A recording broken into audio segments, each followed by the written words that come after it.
هو الحي القيوم لا تأخذه سنة ولا نوم له ما في السماوات وما في الأرض من ذا الذي يشفع عنده إلا بإذنه يعلم ما بين أيديهم وما خلفهم ولا يحيطون بشيء من علمه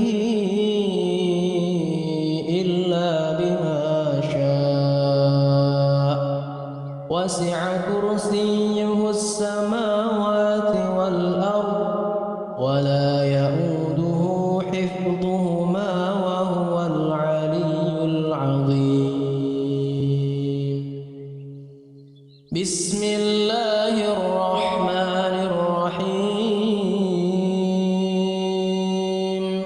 قل هو الله أحد الله الصمد لم يلد ولم يولد ولم يكن له كفوا أحد. بسم الله الرحمن الرحيم. قل أعوذ برب الفلق من شر ما خلق ومن شر غاسق إذا وقب ومن شر النفاثات في العقد ومن شر حاسد إذا حسد. بسم الله الرحمن الرحيم. قل أعوذ برب الناس ملك الناس إله الناس من شر الوسواس الخناس الذي يوسوس في صدور الناس من الجنة والناس. اللهم أنت ربي لا إله إلا أنت خلقتني وأنا عبدك وأنا على عهدك ووعدك ما استطعت أعوذ بك من شر ما صنعت أبوء لك بنعمتك علي وأبوء لك بذنبي فاغفر لي فإنه لا يغفر الذنوب إلا أنت. أصبحنا وأصبح الملك لله والحمد لله لا إله إلا الله وحده لا شريك له له الملك وله الحمد وهو على كل شيء قدير. رب أسألك خير ما في هذا اليوم وخير ما بعده وأعوذ بك من شر ما في هذا اليوم وشر ما بعده. رب أعوذ بك من الكسل وسوء الكبر. رب أعوذ بك من عذاب في النار وعذاب في القبر. اللهم بك أصبحنا وبك أمسينا وبك نحيا وبك نموت وإليك النشور.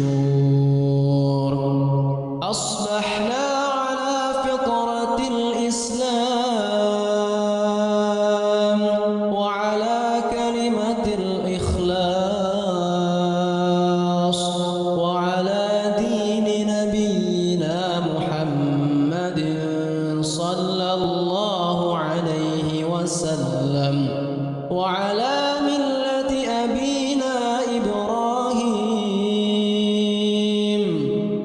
حنيفا مسلما وما كان من المشركين. اللهم إني أصبحت أشهدك وأشهد حملة عرشك وملائكتك وجميع خلقك أنك أنت الله لا إله إلا أنت وحدك لا شريك لك وأن محمدا عبدك ورسولك. رضيت بالله ربا وبالإسلام دينا وبمحمد صلى الله عليه وسلم نبيا. رضيت بالله ربا وبالإسلام دينا وبمحمد صلى الله عليه وسلم نبيا. رضيت بالله ربا وبالإسلام دينا وبمحمد صلى الله عليه وسلم نبيا. اللهم صل وسلم على نبينا محمد. اللهم صل وسلم على نبينا محمد. اللهم صل وسلم على نبينا محمد.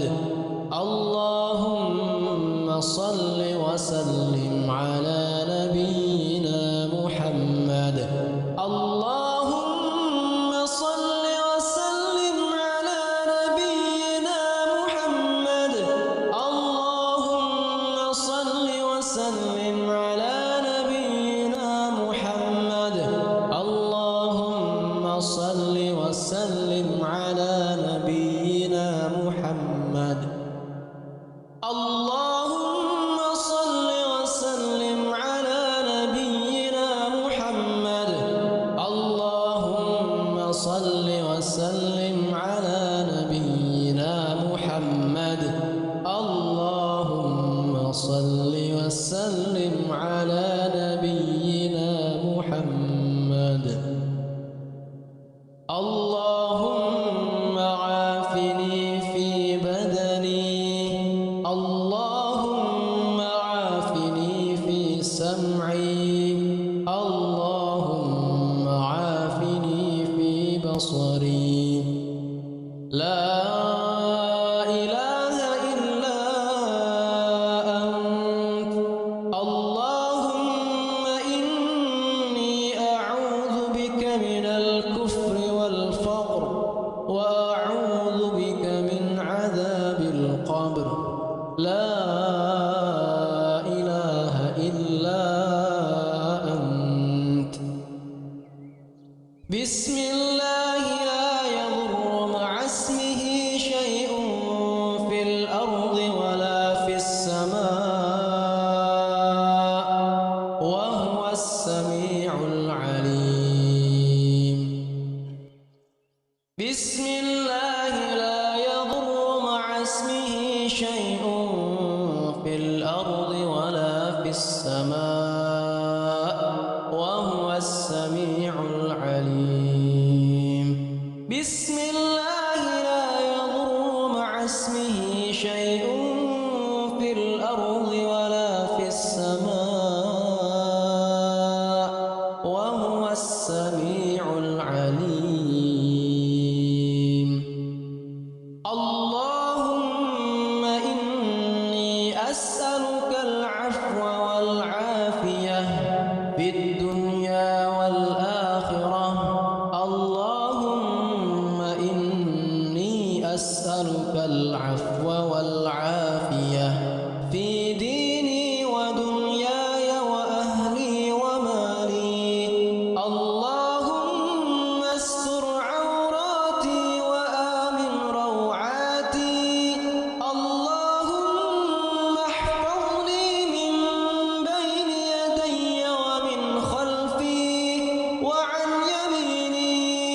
البحث اللهم عالم الغيب والشهادة فاطر السماوات والأرض رب كل شيء ومليكه أشهد أن لا إله إلا أنت أعوذ بك من شر نفسي ومن شر الشيطان وشركه وأن أقترف على نفسي سوءا أو أجره إلى مسلم يا حي يا قيوم برحمتك أستغيث أصلح لي شأني كله ولا تكلني إلى نفسي طرفة عين.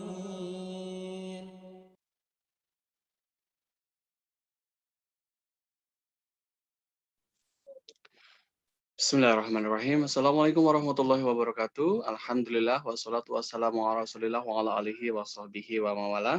Bapak Ibu yang senantiasa dirahmati Allah Subhanahu wa taala, alhamdulillah pada kesempatan pagi ini tanggal 17 Safar ya, atau bertepatan dengan tanggal 4 Oktober 2020, kita dapat berjumpa kembali melalui layanan Zoom untuk kita mengikuti kajian rutin ngapek ngaji Ahad pagi, Mahat Fastabiqul Khairat, insya Allah sampai nanti kurang lebih pukul 6:30 bersama Ustaz Mintar Gaya Mansurya. Sebagaimana yang telah kami informasikan melalui flyer kami, materi kita pada pagi ini insya Allah melanjutkan materi sebelumnya, yaitu masih di Sidqul Qalb bagian yang ketiga. Bapak Ibu yang senantiasa dirahmati Allah, seperti biasa nanti kita ada dua sesi gitu ya. Sesi pertama kita akan ada pemaparan materi, ya kita ngaji bersama Ustaz Mintaraga. Kemudian kedua, nanti ada sesi tanya jawab. Nah, jadi Bapak Ibu yang pekan kemarin masih ada pertanyaan namun belum sempat tersampaikan, silahkan bisa menyampaikannya di layanan chat Zoom ya. Di bawah ada chat room-nya di situ. Ada chat room, tinggal diketik saja pertanyaannya untuk nanti kita bacakan secara berurutan sesuai dengan tema, atau bila ingin bertanya langsung kepada Ustaz Mintaraga bisa klik tombol raise hand untuk kami nanti unmute sehingga bisa bertanya langsung kepada Ustadz Mintaraga Mansurya. Kami sampaikan terima kasih kepada Bapak Agung yang sudah memfasilitasi layanan Zoom ini untuk kita bisa mengadakan kajian secara rutin setiap pekannya. Karena sudah pukul 5.23, mungkin langsung saja kita menyapa Ustadz Mintaraga yang alhamdulillah pada pagi hari ini sudah bergabung bersama kita di chat di Zoom conference ini. Bismillah, Assalamualaikum Ustadz Mintaraga.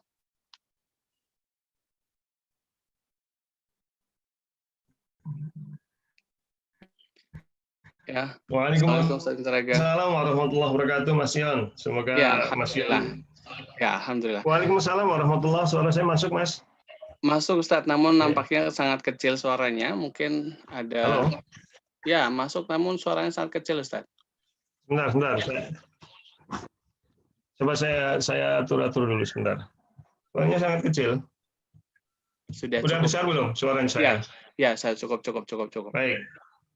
Oke, kabarnya sehat ya, Ustadz ya? Baik, alhamdulillah Mas Yon.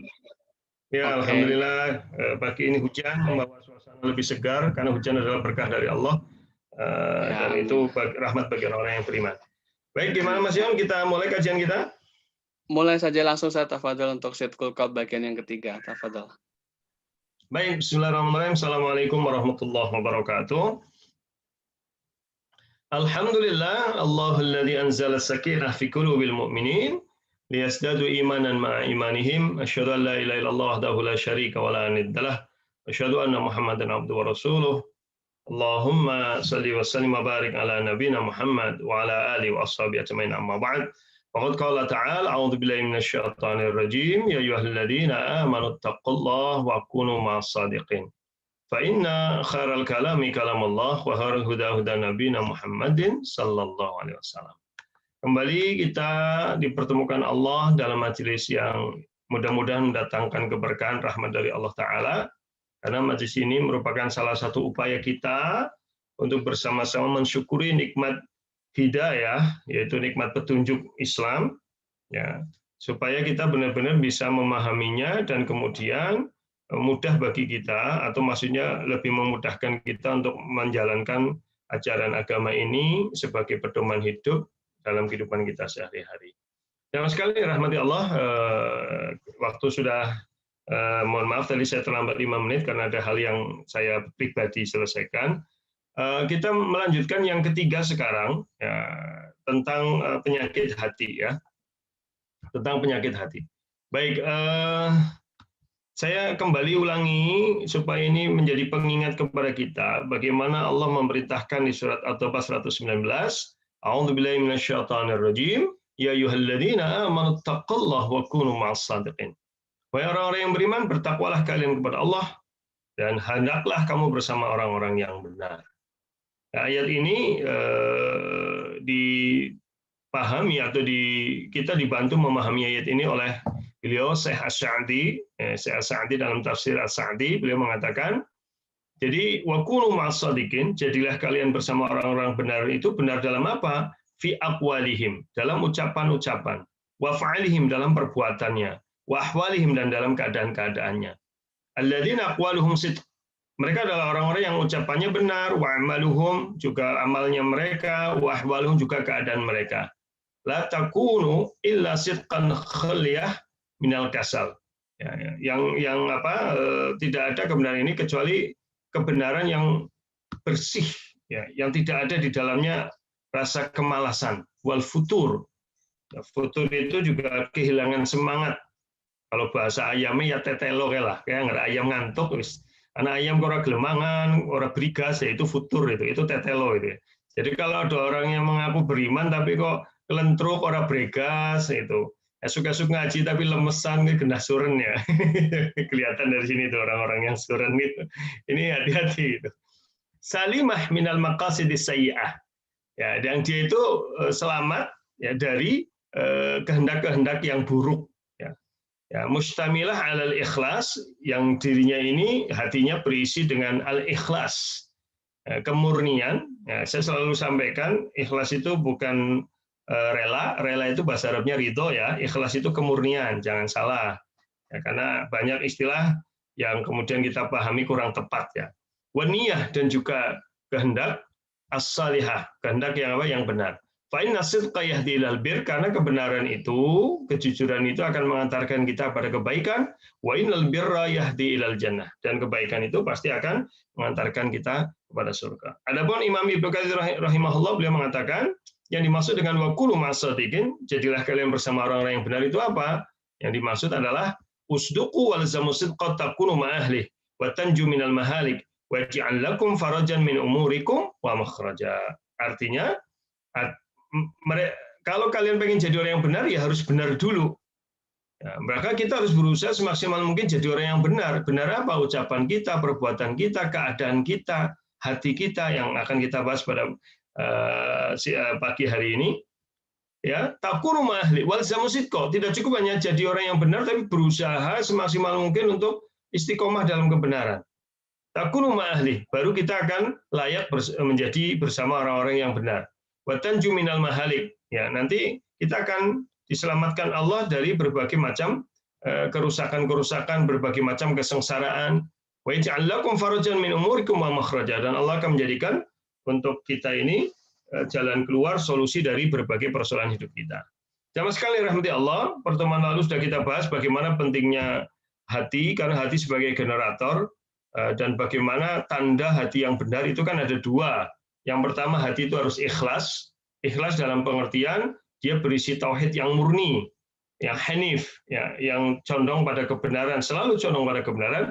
Dan yang kedua, hati yang benar ini hati yang bersih dari segala hal yang bertentangan dengan ajaran Islam, ya, bertentangan dengan keimanan, kenifakan, kefasikan, dan sebagainya. Baik, kita akan pelajari pada kesempatan kali ini. Dan hati inilah sebenarnya hati yang tenang, sebagaimana Allah sampaikan di dalam surat Al-Fatih ayat 4, huwallazi anzala as-sakinah fi qulubil mu'minin liyazdadu imanan ma'a imanihim walillahi junudus samawati wal ard wa kana Allahu 'aliman hakiman. Dialah Allah yang telah menurunkan as-sakinah, ya, sakinah itu ketenangan di dalam hati orang-orang yang beriman, supaya keimanan mereka semakin bertambah di samping keimanan yang telah ada. Jadi dengan orang yang sudah beriman ditambahkan lagi keimanannya oleh Allah, ketenangannya, maka semakin bertambah keimanan mereka. Dan milik Allah lah segala yang ada di langit, tentara langit dan bumi, dan Dia Maha mengetahui lagi Maha bijaksana. Imam As-Sa'di ya dalam dalam tafsir ini mengatakan, Mas host, tolong ini banyak sekali yang antri lewat waiting room, silahkan diklik-klik ya. Ini saya lihat semakin banyak yang masuk. Tolong dicek di waiting room. Jadi jamaah sekalian rahmati Allah, mohon maaf, sekarang Zoom punya sistem keamanan terbaru, jadi wajib ya kalau tidak password ya dia harus waiting room. Dan untuk pagi ini semuanya belum masuk, nanti semuanya melewati meeting room, tapi kedepannya kita pakai password, dan password kedepannya akan kita mudahkan, nanti Mas Ion selaku moderator akan mengulangi lagi, nanti kita hurufnya kecil semuanya, FK daring kecil semuanya, nggak ada besar, nggak ada kecil, supaya lebih memudahkan. Baik, kembali ke sini, Imam As-Sa'di, maaf ini bukan As-Sa'di ya, tapi As-Sa'di ini saya salah nulis, dalam tafsirnya Taisiril Karim ya halaman 791 beliau mengatakan ayat tadi itu maknanya apa? Allah memberitahukan tentang karunia-Nya atas orang-orang yang beriman, yaitu apa? Diturunkan pada hati mereka sakinah, ketenangan. Yang namanya sakinah itu apa? Ketenangan dan keteguhan dalam kondisi terhimpit ya. Karena cobaan dan kesulitan yang menggoyahkan hati, mengganggu pikiran dan melemahkan jiwa. Maka di antara nikmat Allah di atas, orang-orang yang beriman dalam suatu situasi ini apa? Allah meneguhkan dan menguatkan hati orang yang beriman agar mereka senantiasa dapat menghadapi kondisi ini dengan jiwa yang tenang dan hati yang teguh. Sehingga mereka tetap mampu menunaikan perintah Allah dalam kondisi sulit seperti ini pun. Maka bertambahlah keimanan mereka, semakin sempurnalah keteguhan mereka. Dan ini sebenarnya kita sudah memahami karena memang ketenangan itu menjadi pangkal kita bisa berpikir secara baik, ya berbicara baik dan bertindak baik. Ya, maka ketika ada masalah apapun kita terhimpit oleh berbagai musibah, cobaan, persoalan hidup, hal-hal yang menyesakkan dada, mengganggu pikiran, ya membaperkan perasaan, gitu bahasa sekarang. Nah, kalau dia tenang, maka kita akan mudah berpikir, ya kita akan berbicaranya kita lebih tertata, kemudian bertindaknya juga lebih terukur. Kemudian di dalam surah hadis riwayat Imam Ahmad nomor 17.894 Rasulullah SAW pernah bersabda al-birru ma sakanat ilaihi nafsu wa tma'anna ilaihi. Ya, sementara al-kadz ya wal its ya itu adalah malam taskun ilaihi nafsu wa lam yatma'inna ilaihi al-qalbu wa in aftakal maftun. Jadi beliau mengatakan menjadi ukuran kebaikan dan ukuran keburukan itu apa? Kebaikan itu adalah yang jiwa merasa tenang dan hati merasa tentram. Sementara dosa itu yang jiwa merasa tidak tenang dan hati merasa tidak tentram, walaupun orang-orang memberi fatwa. Tapi ini berlaku pada hati yang baik ya. Artinya hati yang masih fitrah. Kalau pernah saya sampaikan, hati manusia itu sudah diberikan potensi untuk menerima kebenaran, condong pada kebenaran. Ini bagaikan cahaya lampu, pernah saya sampaikan. Tapi cahaya lampu ini memang nyalanya kan terang. Lama-lama dia menjadi redup karena apa? Di samping karena mungkin suplai listriknya berkurang, kan jadi ndap-ndip begitu bahasa kitanya, hurufin ndap-ndip, atau banyak debu yang menutupi gelas kaca lampu itu. Semakin tebal debu-debu yang menutupi kaca lampu itu, maka cahaya lampunya jadi tidak memancar, tertutup. Ya. Nah, debu-debu ini ibaratnya adalah maksiat, lingkungan, teman, ya, perbuatan kita. Jadi kalau kita dalam keseharian, mohon maaf, ucapan kita banyak yang nggak baik, kemudian perbuatan kita nggak baik, melihatnya yang nggak baik, mendengarnya yang nggak baik, bacanya berita hoax, gitu ya, hoax. Kemudian teman-teman kita juga nggak baik, sehingga kita dengarnya kalimat-kalimat yang nggak baik. Maka sinar kebenaran ini tertutup dengan apa? Debu yang tebal. Sehingga suatu saat dia mendengar itu, berbicara itu, bersikap itu, berpikiran itu, nggak merasa lagi kalau itu buruk gitu. Nah, maka itu parahnya di situ. Ini hati yang sudah tertutup karena banyaknya maksiat. Nah, tetapi kalau nanti bertobat, bersih lagi lah dia, fitrahnya muncul kembali dengan baik. Maksud saya begitu. Jadi ini berlaku pada jiwa orang yang hatinya bersih. Ya, jadi kalau orang hatinya bersih, makanya saya pernah sampaikan, ukuran hati kita bersih atau tidak apa, Ustadz? Ukurannya ya kalau kita berbuat tidak baik, itu kok deg-degan, orang kepenak, orang nyaman. Nah, kalau kita berbuat tidak baik kok ada rasa nggak nyaman, gemeter, keluar keringat dingin, ya, maka berarti sebenarnya jiwa hati kita masih baik. Ya, artinya walaupun banyak maksiat, ya kita masih mudah sekali untuk insya Allah masih mudah diperbaiki. Nah, yang bahaya itu kalau kita berbuat dosa, berbohong, berbuat maksiat sudah tidak ada deg-degane. Wis orang anak gemetere, wis cuek, artinya dia pendosa tangguh. Pendosa tangguh. Jadi sudah berdosa tapi tangguh. Nah, ini bahaya. Berarti hati kita sudah mulai terkunci. Akibat kita meremehkan petunjuk-petunjuk dari Allah, Allah menghukum kita menjadi terkunci lagi hatinya. Contoh lain gini, orang yang terbiasa sholat malam, ya, yang terbiasa zikir, suatu saat dia ketiduran, hatinya nggak tenang, astagfirullah, jangan gitu. Ya kan? Tapi kalau orang yang tidak terbiasa sholat malam itu, dia tangi subuh ya santai bae wong gitu. Orang yang biasa sholat di masjid jamaah, suatu saat ya karena sesuatu hal, jangankan dia kehilangan kesempatan, terlambat saja itu rasanya orang nyaman, jangan telat gitu. Ya, apalagi mungkin suatu saat dia dalam safar, dalam bepergian, ya dia nyari-nyari masjid di jalan, orang nemu-nemu gitu. Atau karena jalurnya susah gitu, sehingga kemudian sampai lewat sholat jamaah, dia nemu masjid tapi jamaah sudah selesai. Walaupun orang safar itu tidak harus berjamaah dengan orang mukim ya, karena itu ada keringanan. Tetapi orang yang sudah biasa jamaah itu tetap rasanya, kehilangan gitu. Beda kalau orang sing orang biasa gitu, ya santai baik gitu, orang sholat berapa apa. Maksudnya orang apa-apa bagi dia gitu ya. Nah itu, jadi ini ukurannya seperti itu. Bahkan Rasulullah SAW pernah mengatakan, فَإِنَّ الصِّدْقَ طُمَأْنِينَةٌ وَإِنَّ الْكَذِبَ رِيبَةٌ. Sesungguhnya kebenaran itu yang membuat hati tenang, dan kedustaan itu yang membuat hati gamang. Ya, jadi ribah ini kegamangan, kegalauan, keraguan-raguan. Jadi kalau hati kita gamang-gamang, berarti di situ ada sesuatu yang tidak benar, gitu kan? Makanya kan pernah saya sampaikan berulang-ulang, gitu. Kalau para istri melihat suami bohong atau tidak, itu dilihat aja wajahnya, itu. Atau misalkan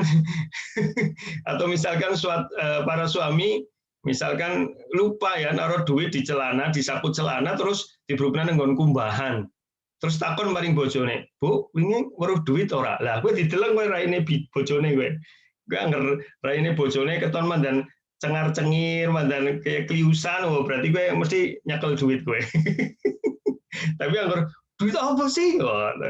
Orang-orang kok gitu, tapi wajahnya mandan celingusan lah, karena kalau dia istri kita imannya masih baik, dia bohong, itu keraguan-raguannya kelihatan gitu ya, itu beda dengan orang yang sudah biasa malah ngomai gue ya, itu padahal bojone wis nyekel duit gue, emang duit apa mas? Waduh, nuduh-nuduh gue itu, padahal wis dicekel gue sentong duitnya ya, ini wis gue tuku becer apa maning. Baik. Terus kemudian kita lanjutkan. Baik, ini saya juga ternyata bisa mengadmit ya. Al-Hajj ayat 52 sampai 53, Allah mengingatkan kita akan penyakit hati. Ya, a'udzubillahi minasyaitonirrajim. Ma arsalna min qablika min rasulin wala nabiyyin illa idza tamanna alqasyaitanu fi umniyatihi. Ya. Kemudian fayansakhullahu ma yulqi syaitanu thumma yuhkimullahu ayatihi wallahu alimun hakim. Liyaj'ala ma yulqi syaitanu fitnatan lil ladzina fi qulubihim maradun wal qasiyah qulubuhum wa innadh dhalimina la fi shiqaqin ba'id. Perhatikan yang saya kasih warna-warna kuning ya. Dan kami tidak mengutus sebelum kamu, wahai Nabi Muhammad, seorang Rasul pun dan tidak pula seorang Nabi, melainkan apabila dia mempunyai sesuatu keinginan, setan pun memasukkan godaan-godaan terhadap keinginan itu. Jadi setan salah satu celah yang bisa menjadikan membuka peluang setan menggoda manusia adalah ketika manusia punya keinginan. Baik itu keinginan baik maupun keinginan buruk. Kalau manusia punya keinginan baik, setan memasukkan riya. Setan akan merusak niat. Setan akan merusak keikhlasan. Ketika kita punya keinginan buruk, setan memprovokasi untuk bagaimana itu segera terrealisasi. Ya, makanya salah satu keutamaan bagi orang yang beriman itu, Rasulullah SAW pernah mengingatkan, wa in hamma bihasanatin falam ya'malha falau hasanatun. Manusia itu kalau dia ada dorongan keburukan dan dia berniat melakukan keburukan, tapi dia berhasil mencegahnya dan tidak jadi, maka dia mendapatkan satu pahala. Gitu ya. Jadi kalau orang berniat buruk, orang kelakon, gue malah oleh pahala. Tapi aja direncana. Ya. Yang gawe niat buruk tapi ora sida. Malah sida temenan gue. Begitu ya. Malah sida temenan kan ya, Mas Rahmat Hidayat. Baik. Begitu. Kemudian Allah menghilangkan apa yang dimasukkan syaitan itu dan Allah menguatkan ayat-ayatnya gitu. Dan Allah Maha Mengetahui lagi Maha Bijaksana. Nah, kemudian ini lihat ini. Agar Allah menjadikan apa yang dimasukkan oleh setan itu sebagai cobaan bagi orang-orang yang di dalam hatinya ada penyakit, itu hati yang sakit dan yang mati hatinya. Jadi memang Allah masih menguji orang yang sudah punya penyakit hati, orang yang hatinya mati masih diuji lagi. Dan ujian ini kalau orang mampu, makanya gini, orang hatinya mati pun kalau dia sebenarnya diuji oleh Allah, jadi kayak disetrum-setrum kecil gitu. Nah, nanti kalau dia kemudian mencaplok setruman itu, menerima, maka dia bertobat, jadilah dia hatinya suci kembali. Nah, ini cuma kadang-kadang banyak orang yang mengabaikan itu. Baik, pada pertemuan yang lalu, pernah sudah kita bahas, bentuk dan penyakit hati, ada dua kan, yang pertama syubhat. Syubhat ini yang berkaitan dengan keyakinan, itu menyenangi segala bentuk keyakinan yang kufur dan yang menyimpang. Jamaah sekalian dirahmati Allah, insya Allah setelah selesai pengajian ini akan saya share, kalau sudah selesai akan saya share di grup Ngapak, ya akan saya share di grup Ngapak semua materinya. Jadi materi ini saya share. Jadi jamaah yang belum masuk grup Ngapak silahkan bisa kontak admin atau chat di Zoom ini atau chat di YouTube, minta tolong admin untuk memasukkan ke dalam grup. Atau nanti admin mengundang panjenengan, memberikan link supaya panjenengan bisa masuk ke dalam grup, begitu ya. Jadi insya Allah nanti semua materi akan saya share di grup Ngapak. Gitu. Jadi panjenengan kalau yang mencatat, silakan mencatat yang kira-kira di sini tidak ada, ya, supaya orang kepundal-pundal. Gitu. Biasanya sing rajin nyatet ku sing mandan tua-tua gitu.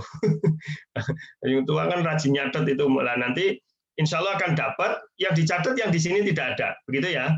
Nanti insya Allah, jadi yang belum masuk grup silakan chat ke admin, ke Mas Ion, Mas Sustriono SPD untuk minta dimasukkan dalam grup gitu. Atau chat ke saya bolehlah. Ya, chat japri ke saya atau chat ke Zoom ini atau nulis di YouTube atau japri ke admin.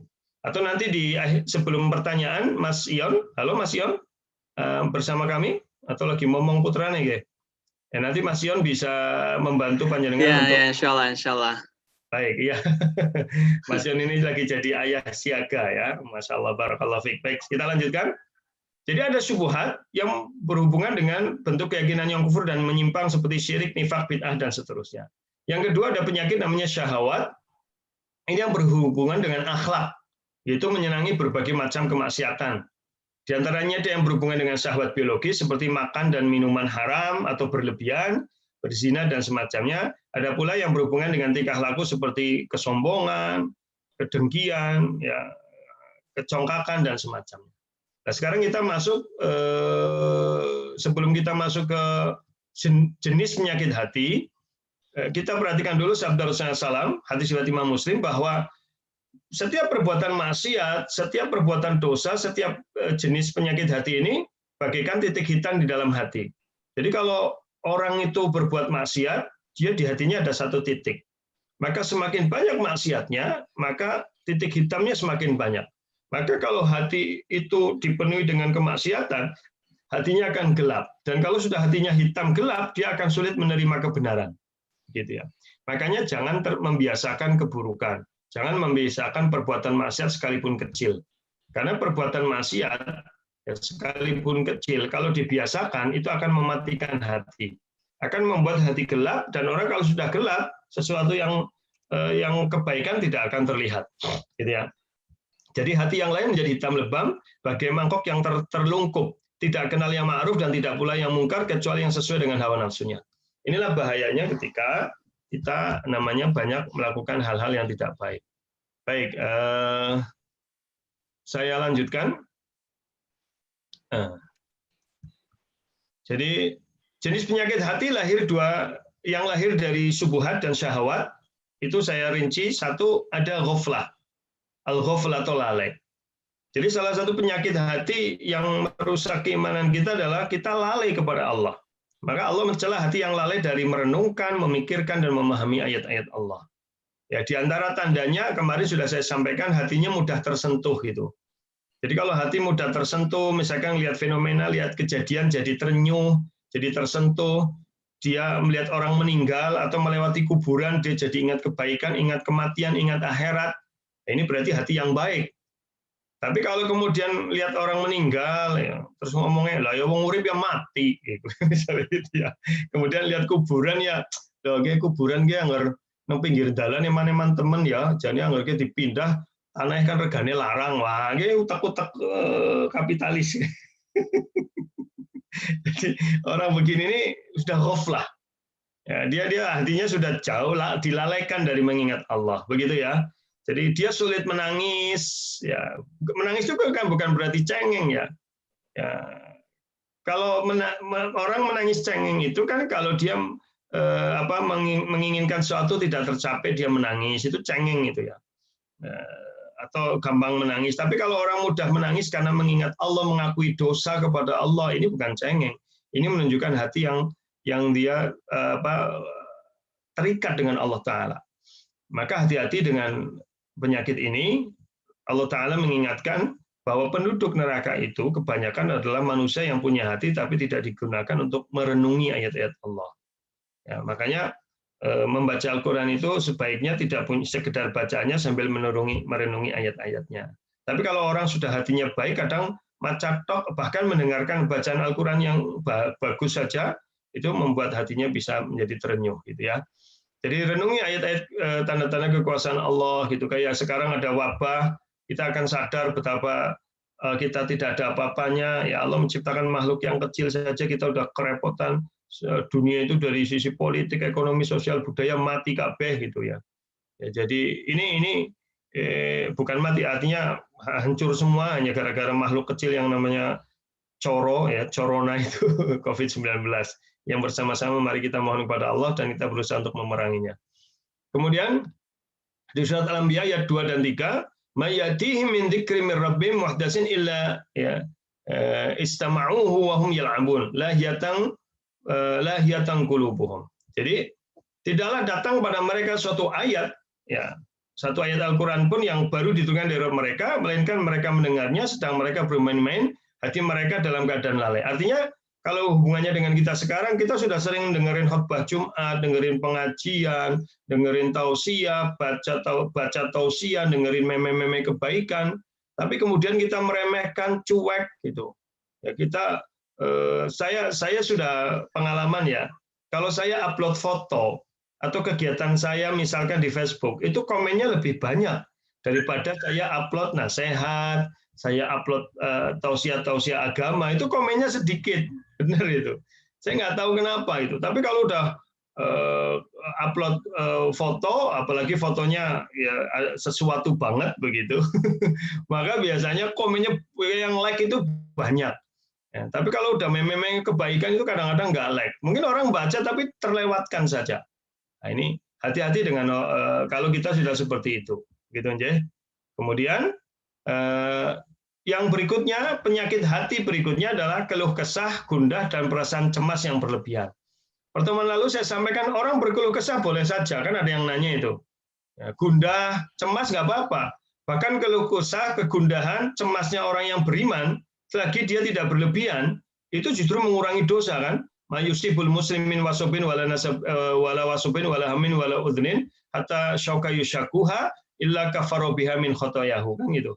Tidaklah seorang muslim ditimpa keresahan, kegundahan, kelelahan, kesakitan, bahkan duri yang mengenai dirinya kecuali Allah menghapus kesalahan-kesalahannya, kan begitu. Tetapi yang menjadi penyakit hati apabila itu semuanya bersifat berlebihan.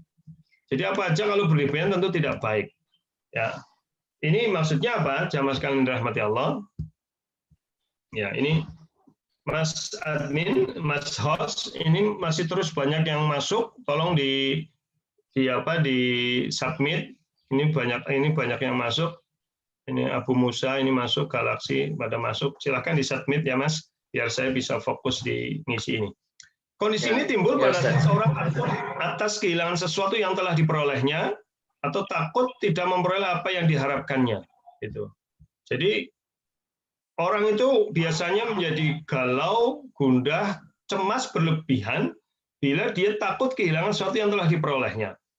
Artinya gini, kita memperoleh, kalau kita sadar bahwa segala sesuatu yang ada pada kita ya nanti bisa hilang, bisa rusak, maka kita boleh cemas, tapi jangan berlebihan. Misalkan punya motor baru gitu, kita parkir deg-degan, jadi ngapa-ngapain orang penak, dele-delan nengok gitu ya, dele-delan metu, hatinya deg-degan, ini berlebihan, ini menjadi penyakit hati, itu masalah dunia ya, itu nggak baik gitu, apalagi masalah agama, masalah akhirat. Nah, jadi jangan berlebihan begitu. Nanti kalau begitu dia nggak nyaman ngapa-ngapainnya. Naik pesawat mau tiba, numpak kapal mau tenggelam, numpak motor mau ketabrak, nang jero rumah mau kena gempa, ya. Dan terus mau ngapain orang begitu? Jadi ini bahaya gitu orang begitu ya. Kemudian Allah Taala menjelaskan ini kisah di surat An-Nahl 127 sampai 128. Kenapa hikmah Allah melarang Rasulnya untuk tidak bersedih terhadap tipu daya orang-orang kafir? Jadi Rasulullah itu dilarang baper. Para Rasul itu sebenarnya bersedih bukan karena apa-apa, karena menginginkan, mereka sedih, orang mau diberi hidayah saja kok nolak gitu. Para Rasul itu sedih karena sayangnya, beda sama kayak kita ya. Kita ini kan kalau misalkan ngajak orang kebaikan, orang nolak itu malah syukur kabus ngono gitu, malah mendedek sisan ya. Tapi kalau para rasul tidak begitu ya. Jadi kalau para rasul itu mereka mengajak kebaikan dan ditolak itu sedih. Sedih karena kenapa orang menolak kebaikan? Itu saja dilarang oleh Allah. Nah, ya, karena bahaya, termasuk tipu daya orang kafir.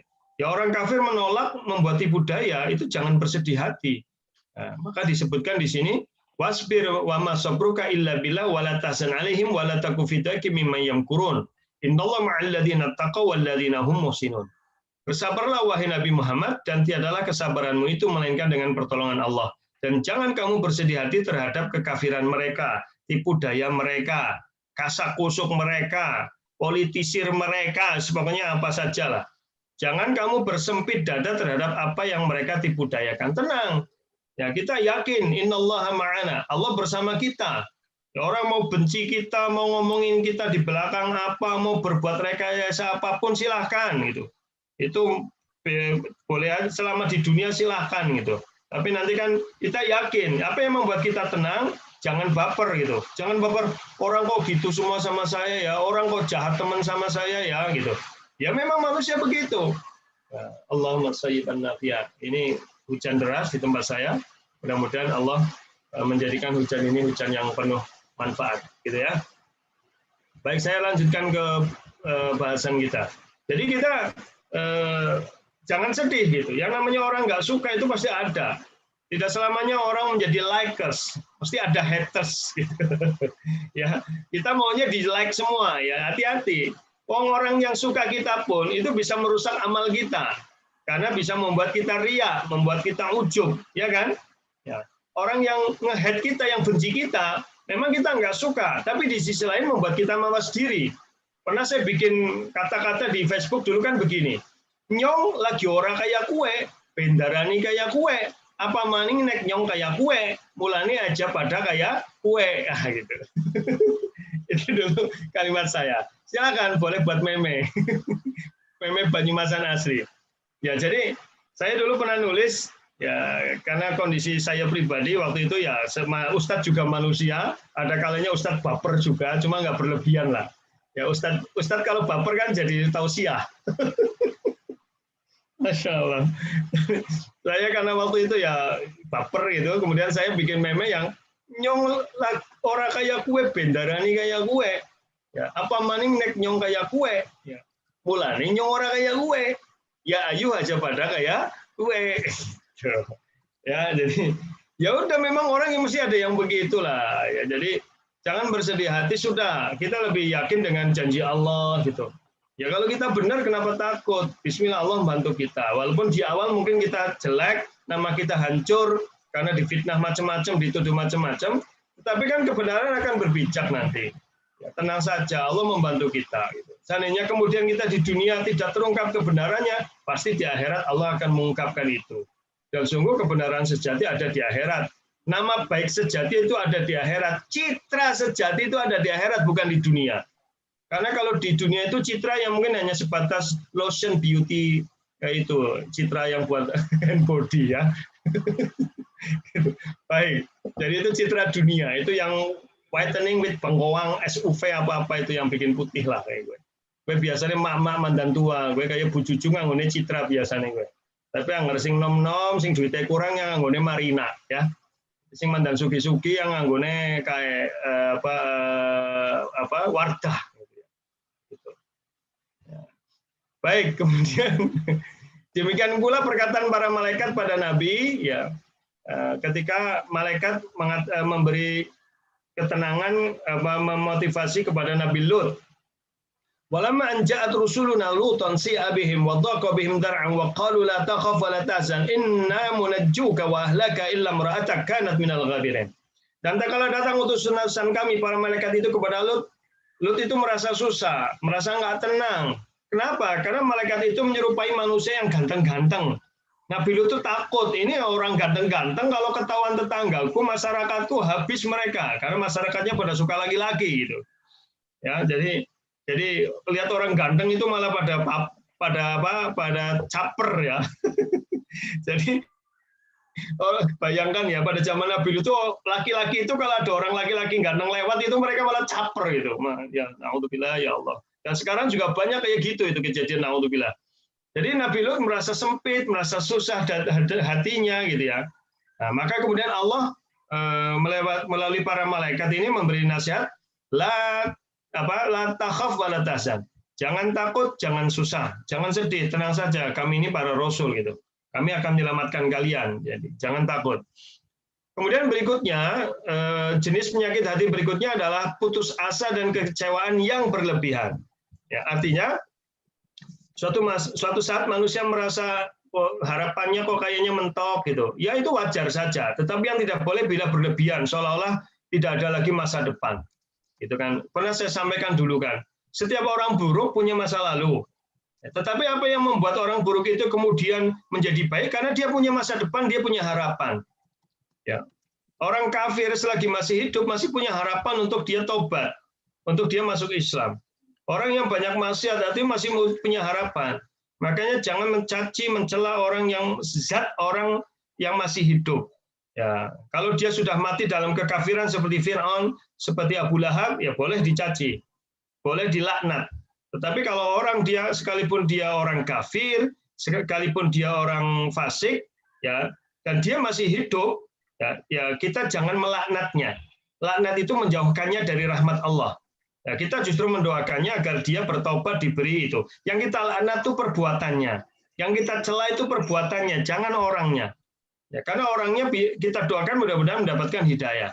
Umar bin Khattab dulu kurang apa gaharnya. Tetapi kemudian dengan kelembutan, ya Umar bin Khattab masuk Islam. Seandainya ajaran Islam itu penuh dengan kebencian, tentu tambah banyak musuhnya. Ya. Kemudian bagaimana Rasulullah ketika sikap beliau kepada orang Yahudi yang ketika beliau sholat, beliau dicekik, beliau dikasih kotoran, diludahi. Tapi ketika orang Yahudi ini sakit, Rasulullah justru datang, menjenguknya, mendoakan kebaikan. Akhirnya dia masuk Islam. Gitu ya.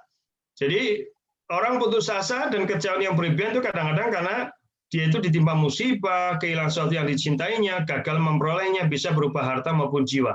Jadi dia merasa putus asa, bisnis gagal, apa-apa gagal, cari jodoh susah, bisa pergi orang situ, orang dia tenang saja, bismillah, tenang. Kalau kalian tambah susah, wajah kalian tambah tua. Nek wis tua ya dideleng orang enaki, ya malah jadi margi segandok gitu ya. Jadi kalau kita tenang, bismillah, jodoh ada ketentuannya yang mungkin dia bukan jodoh saya. Kalaupun nanti kita nggak dapat di dunia, insya Allah akan dapat di akhirat. Oh, jodoh di dunia aja belum tentu menjadi sumber kebahagiaan. Betapa banyak orang susah juga karena jodoh. Ya ora? Ya kira ini pada susah-susah kayak semelu ngaji. Ya enggak lah. Kalau yang rajin ngaji wajahnya itu jodohnya menjadi berkah. Masa jodoh jadi musibah? Ya enggak, insya Allah ya. Walaupun yang hati mungkin pada nek ya analah itu ya. Kemudian banyak kita saksikan dalam kehidupan sehari-hari orang yang stres, ya, kemudian orang mengambil jalan pintas, bunuh diri dan sebagainya. Ya, Allah Ta'ala mengingatkan ya bahwa kita tidak boleh berputus asa dari rahmat Allah. Surat Fussilat ayat 49. La yas'amul insanu min du'ail khair wa in massahu syarru fayausun qanut, gitu ya. Jadi Allah Ta'ala di sini menjelaskan tidak pantas manusia itu jemu memohon kebaikan. Dan jika mereka ditimpa malapetaka, dia menjadi putus asa, lagi putus harapan. Jadi ini Allah Ta'ala jelaskan, kita itu nggak pantas untuk jemu memohon kebaikan. Kenapa? Karena Allah saja tidak pernah jemu untuk menerima doa kita. Maksudnya untuk mendengarkan keluh kesah kita, doa kita. Ya, kalau yang mendengar saja nggak jemu, kenapa kita jemu? Biasanya kalau dalam dunia manusia, kita dicurhatin orang, dimintain orang, kan kita yang mangkel ya. Sing jalu kan orang tahu jemu. Oh, sini jaluk curhat itu nggak pernah jemu. Yang jemu itu yang dicurhatin, gue berbegi nang kuping gitu kan gitu. Ya, maling wis curhat dinasihati orang manut-manut gitu. Lah Allah itu beda. Ya, Allah itu dia tidak pernah jemu menerima doa kita. Tidak pernah jemu mendengarkan keluh kesah kita. Makanya kita ya jangan pernah jemu memohon kebaikan, jangan pernah jemu berkeluh kesah padanya mohon kebaikan, maksudnya begitu ya. Ya berkeluh kesah maksudnya kita, karena salah satu bentuk tawasul itu kita mengaku dosa, mengaku salah gitu. Jadi mengaku dosa, mengaku salah itu yang terbaik kepada Allah. Itu sebagai wasilah menjadi salah satu pengantar doa kita dikabulkan oleh Allah. Seperti la ilaha illa anta subhanaka inni kuntu minadh dhalimin. Ya, itu kan bentuk keluh kesah. Tidak ada ilah selain Engkau, ya Allah, aku termasuk orang yang zalim, ya Allah, aku termasuk orang yang zalim. Rabbana dzalamna anfusana, ya Allah, kami mendolimi diri kami sendiri. Itu kan curhat sama Allah. Ya, tapi itu menjadi wasilah, nanti Allah memudahkan kebaikan. Kemudian secara khusus di surah Yusuf 87, Allah bahkan melarang kita. Wala tayasu mir rauhillah, innahu la yayasu mir rauhillah illal qaumul kafirun. Jangan kalian berputus asa dari rahmat Allah. Sungguhnya tiada yang berputus asa dari rahmat Allah melainkan orang yang kafir, orang yang tertutup hatinya, tertutup pikirannya, tertutup imannya. Nah, begitu. Kemudian berikutnya adalah buta terhadap kebenaran. Jadi Allah mencela orang yang buta hatinya dari melihat bukti-bukti kebenaran dan tanda-tanda kebesaran Allah. Jadi orang yang begini yang susah. Ya, dia sulit melihat kebenaran. Ya. Afalam yasiru fil ardi fatakuna lahum qulubun ya'qiluna biha aw adhanun yasma'una biha. Fa inna la ta'mal absar walakin ta'mal qulubul lati fis sudur. Maka apakah mereka tidak berjalan di muka bumi? Ini Allah nyindir. Kalau bahasa kita, gue pada orang plesir, matamu pada orang melek apa gitu. Kalau bahasa gitu. Kan Allah sudah menyindir itu tegas kan di surat Ad-Dariyat 20. Ya, wa fil ardi ayatul lil mukminin wa fi anfusikum afala tubsirun. Di bumi ini terdapat tanda-tanda bagi orang yang beriman. Ya. Bahkan pada dirimu sendiri, mengapa kamu tidak melihatnya? Maksudnya apa? Allah nyindir kita, matamu gue ngapa? Apa orang perlu berbagi kejadian itu? Berbagai kejadian peristiwa yang didengar, yang dilihat mata, didengar telinga, itu seharusnya menyadarkan kita akan kemahakuasaan Allah, melihat kebenaran. Ya, jadi kadang-kadang kita buta melihat kebenaran karena hawa nafsu. Bahkan kadang kebenaran direkayasa demi kepentingannya. Wa'iyadzubillah. Ya. Kemudian yang berikutnya, hati yang jenis penyakit hati berikutnya adalah kalau tadi tidak mau menerima kebenaran, kalau ini hati keras. Bahasanya dewek yang berengkunung. Ya, berengkunung atau apa ndablek. Nah, itu kan. Jadi penyakit ndablek berengkunung apa gue? Apa maning? Jadi wis alas ngomong apa itu, seorang ngandel ya. Itu wong sing berengkunung ndablek itu. Pokoknya ya kayak gue lah. Mungkin banyak istilah. Ini disebutkan oleh Allah di surah Al-Baqarah 74, "Summa qasat qulubukum min ba'di dzalik." Ya orang-orang apa yang ini kan tentang kisah surat Al-Baqarah ya. Bagaimana orang-orang Yahudi itu hatinya menjadi keras, Bani Israel. Ya, sudah jelas minta ini, disuruh nyembelih sapi aja, takon sapi sing apa, warnanya apa, sudah semuanya aja mereka masih nanya-nanya gitu. Masih ini, masih itu. Makanya banyak pertanyaan itu merusak agama ya.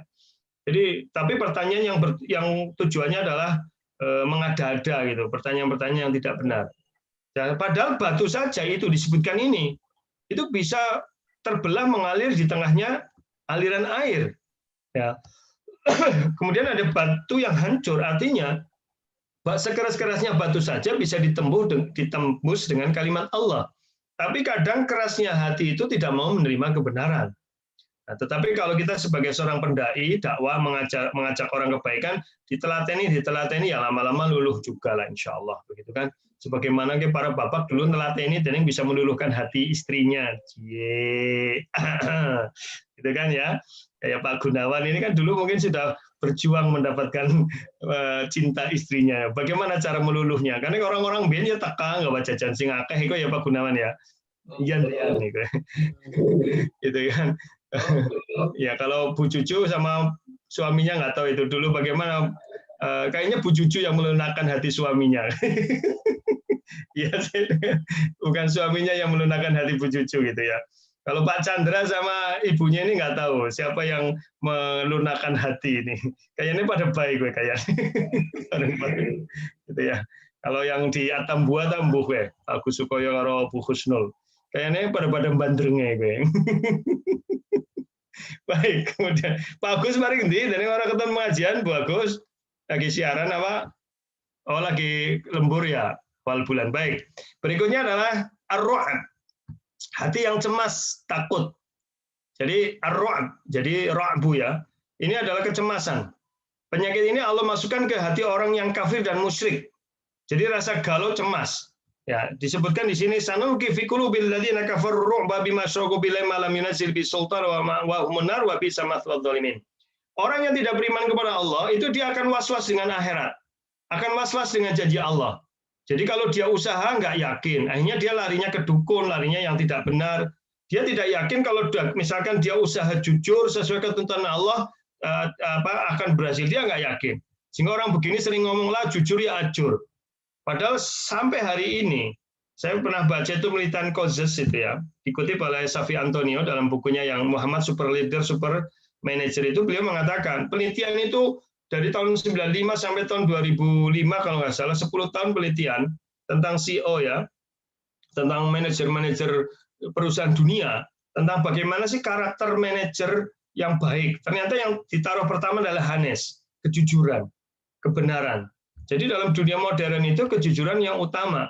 Orang jujur itu kan macam-macam ya. Orang kalau dagang jujur dalam produk, tidak bohong, ya udah terpercaya kan barangnya gitu. Kayak dulu misalnya, ini contoh ya. Kalau orang misalkan, kenapa orang nyebut motor itu Honda? Walau kadang-kadang kita ketawa. Ya, Hondamu apa? Ya, Honda Mio itu. Honda Mio ya. Padahal Mio kan Yamaha. Tapi kalau orang kita ngomong motor ya Honda. Karena Honda sudah berhasil memindset pikiran manusia orang Indonesia bahwa motor ya mereknya Honda karena dia terpercaya dengan iritnya gitu, harga jualnya kembali lumayan tinggi gitu. Nah, dan itu misalkan itu ya, mohon maaf ini kudune Honda bayar karonyong ya iklan ya itu. Pokoknya kan anak sales Honda ya ngedola siji pe 200.000 ya itu. Baik. Lanjut ya. Jadi akan ada kegampangan keraguan, termasuk orang-orang yang hatinya tidak beriman yakin kepada Allah, dia akan selalu takut, ya, dia takut, maka dia akan banyak melakukan mitos yang mengarah kepada perbuatan syirik. Ya, dia melakukan takhayul, dia melakukan khurafat. Khurafat itu artinya mitos-mitos, takhayul itu hayalan-hayalan imajinasi, karena ketakutannya kepada Allah sehingga dia lebih takut setan. Jadi kalau dia jalan sendirian, takut ada setan, gitu kan? Dia lupa bahwa Allah kan mengawasi, malaikat juga ada. Tapi dalam hatinya seolah-olah di situ hanya ada setan. Padahal setiap manusia itu dikuntit satu jin, satu malaikat. Nah, ada rokib, ada atid juga yang mengawasi tindak tanduk kita. Dan Allah mengawasi kita. Kenapa kita takut kalau jalan sendiri ada setan? Karena kita hanya meyakini di situ ada setan. Lah Allah dikemanain, malaikat dikemanain. Nah, maka orang yang kafir dan orang yang musyrik ini hatinya menjadi gamang terus. Ya, karena tidak benar begitu. Ya, nunjuk kuburan ya wedin litik mbok posok dilamut gitu kan misalkan. Jagong nang lawang wedi mbok dadi perawan tua, nyapu latar ya nek wedi mbok ora resik kok bojone brewoken gitu. Ya nyapu latar kudu bersih tapi ora ana hubungane karo bojo brewoken gitu. Hanya Pak Rahmat Hidayat gue kan brewoken gue kayaknya apa bojone nyapune ora resik kayaknya ya resik kalau lagi bombong sih nek ora bombong ya mbok. Ya, bojone krungu mbok.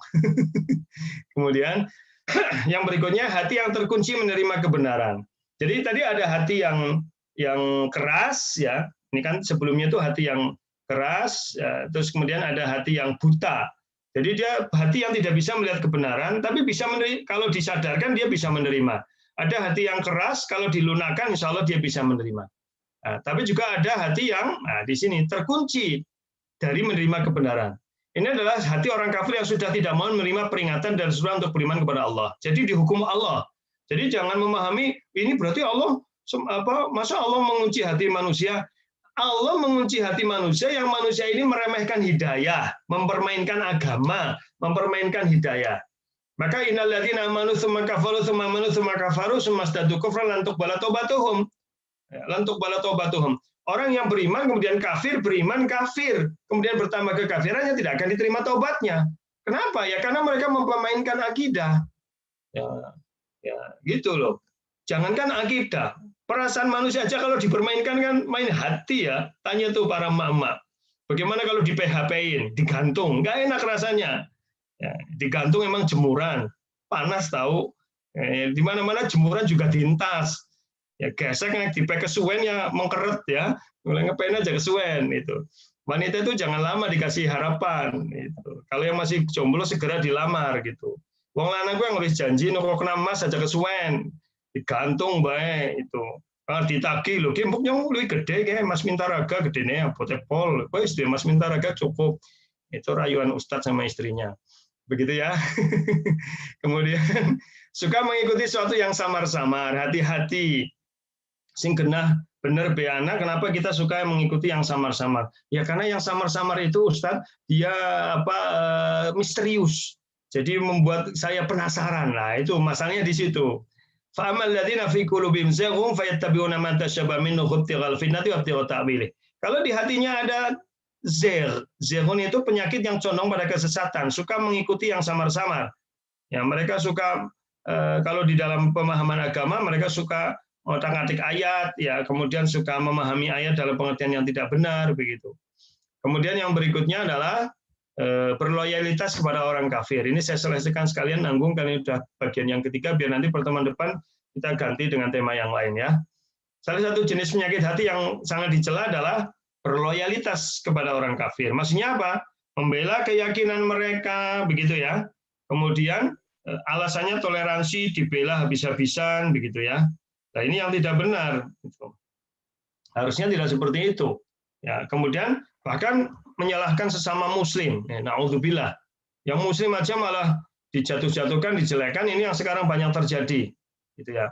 Banyak orang yang kemudian justru mencela dan menjatuhkan sesama muslim sendiri, malah mereka berasyik masuk dengan orang kafir. Sebagaimana Allah tegaskan di surat Al-Maidah bahwa bermualah itu berloyalitas kepada orang kafir itu dilarang. La tattakhidhu, jangan kalian menjadikan. Kalau bermuamalah boleh, jual beli dalam hubungan kerja boleh gitu. Tapi kalau sudah berloyalitas di luar itu urusan agama, urusan kehidupan secara luas, maka tidak boleh kita termasuk berteman akrab dengan orang-orang kafir, tidak boleh. Kalau hanya berteman biasa boleh. Ya, tetapi kalau sampai akrab tidak boleh. Ya. Kemudian ragu dan bimbang terhadap kebenaran. Penyebabnya apa? Di zaman ini banyak informasi, ya kadang bahkan contoh ya masalah pandemi COVID. Sampai hari ini kan kita bimbang karena beritanya macam-macam gitu. Ya sebenarnya gimana nih beritanya? Nah, hati-hati. Ya, kita yakin lah. Memang ini orang yang beriman dia yakin ini musibah. Ya sudah kita kemudian jalani ikhtiar kita berikhtiar, kita berkasab, berusaha memilih jalan yang benar. mematuhi protokol kesehatan, begitu kan? Kemudian kita mengikuti himbauan para ulama dan sebagainya. Ya, jadi dia tidak bisa membedakan yang benar, yang salah, yang ini karena ragu dan bimbang pada kebenaran. Ya. Kemudian berikutnya disebutkan di sini surat Taubah 45, innama yasta'dinukal ladzina la yu'minuna billahi wal yawmil akhir wartabat qulubuhum fahum fi raibihim yataraddadun. Sesungguhnya yang akan menerima izin padamu hanyalah orang yang tidak beriman pada Allah dan hari kemudian dan hati mereka ragu-ragu, karena itu mereka selalu bimbang dalam keraguan. Jadi orang-orang yang tidak beriman pada Allah dan hari akhir, hati mereka selalu mamang, was-was, tidak yakin dengan masa depan, ya, tidak yakin dengan kebenaran gitu. Bahkan disindir afi qulubihim marad. Ya, apakah hati mereka ada penyakit? Amir tabu, atau mereka itu menjadi gampang ragu-ragu. Ya, am yakhafuna ayyahifallah alaihim, atau mereka takut kalau Allah dan Rasulnya berlaku zalim pada mereka. Ya, nggak mungkin kan Allah dan Rasulnya zalim pada manusia. Wal ulaika humudz zalimun, mereka itu sendiri yang zalim. Innama kana qaulal mu'minina idza du'allah wa rasul idza du'u ila Allah wa rasulih liyahkuma bainahum ay yaqulu sami'na wa ata'na. Jadi kalau udah dalam masalah kebenaran, keislaman, ya kita sami'na wa ata'na. Ya, tapi kalau dalam masalah dunia, fakarna, kita pikir-pikir dulu gitu. Kalau masalah akhirat, sami'na, kita dengar, wa ata'na, kita taat, ya, wa amilna, kita akan kerjakan, gitu ya. Kemudian mudah terfitnah rayuan setan. Berikutnya hati yang hati yang buruk berikutnya adalah jenis penyakit hati yang terfitnah oleh rayuan setan. Jadi hati yang sakit, yang tidak diimunisasi dengan ilmu dan amal soleh akan sangat mudah terpengaruh oleh rayuan setan. Yaj'ala ma yulqi syaitanu fitnatan lil ladzina fi qulubihim marad wal qasiyah qulubuhum. Ini Al-Hajj ayat 53. Agar dia menjadikan apa yang dimasukkan oleh setan itu sebagai ujian bagi orang-orang yang di dalamnya ada penyakit dan kasar hatinya. Berikutnya adalah kekufuran. Ini saya percepat. Termasuk penyakit hati adalah kekufuran. Kufur itu macam-macam ya. Saya percepat aja. Tapi yang hubungannya dengan hati di sini adalah kufur keyakinan. Ya, kufur keyakinan apa saja? Contohnya ini. Ya, kufur misalkan pengingkaran terhadap pokok-pokok agama. Mengingkari satu saja dari rukun iman. Berapa waktu yang lalu ada yang WA saya, Ustadz, gimana hukumnya kalau mengatakan wis lah dibagi rata baik, orang usah nggak hukum waris, orang usah nggak faraid, nggak ribet. Nah, itu. Jadi kalau ada orang mengatakan jangan membagi warisan pakai hukum waris, nggak ribet, itu sudah kufur itu. Bahkan kalau dia sudah menolak kebenarannya itu sudah kufur besar, sudah murtad. Itu karena menganggap hukum waris tidak adil. Padahal yang ribet itu utakmu dewek karena utakmu dunia trok, menganggap hukum Allah tidak adil. Utak kan harus dunia penuh setan, pikirannya banda, syariat saja dianggap ribet. Saya hampir emosi waktu itu, tapi WA ora genah sing emosi siapa? Wong dheweke juga adat orang, bukan dia, dadi ya emosi dewek gitu ya. Jadi begitu. Kemudian mengingkari rububiyah, uluhiyah, nama sifat Allah, mengingkari hari kebangkitan pada hari kiamat ya. Kemudian mengingkari hisab, mengingkari adanya jin. Maka hati-hati, kita kadang-kadang salah mengatakan oh, setan gue takhayul. Ya, setan nggak ada, itu keliru. Yang betul setan ada. Yang takhayul itu gambarannya. Jin itu ada, setan ada. Kita harus percaya ada jin, ada setan. Yang nggak boleh kita percaya gambar-gambar bentuknya. Seperti setan paling variatif kan setan yang Indonesia. Ya, dari Nyi Loro Kidul, Sundal Bolong, Wewek Gombel, Kundel Anak, Suster Ngesot, Suster Keramas Datang Bulan. Weh, Si Manis Jembatan Ancol.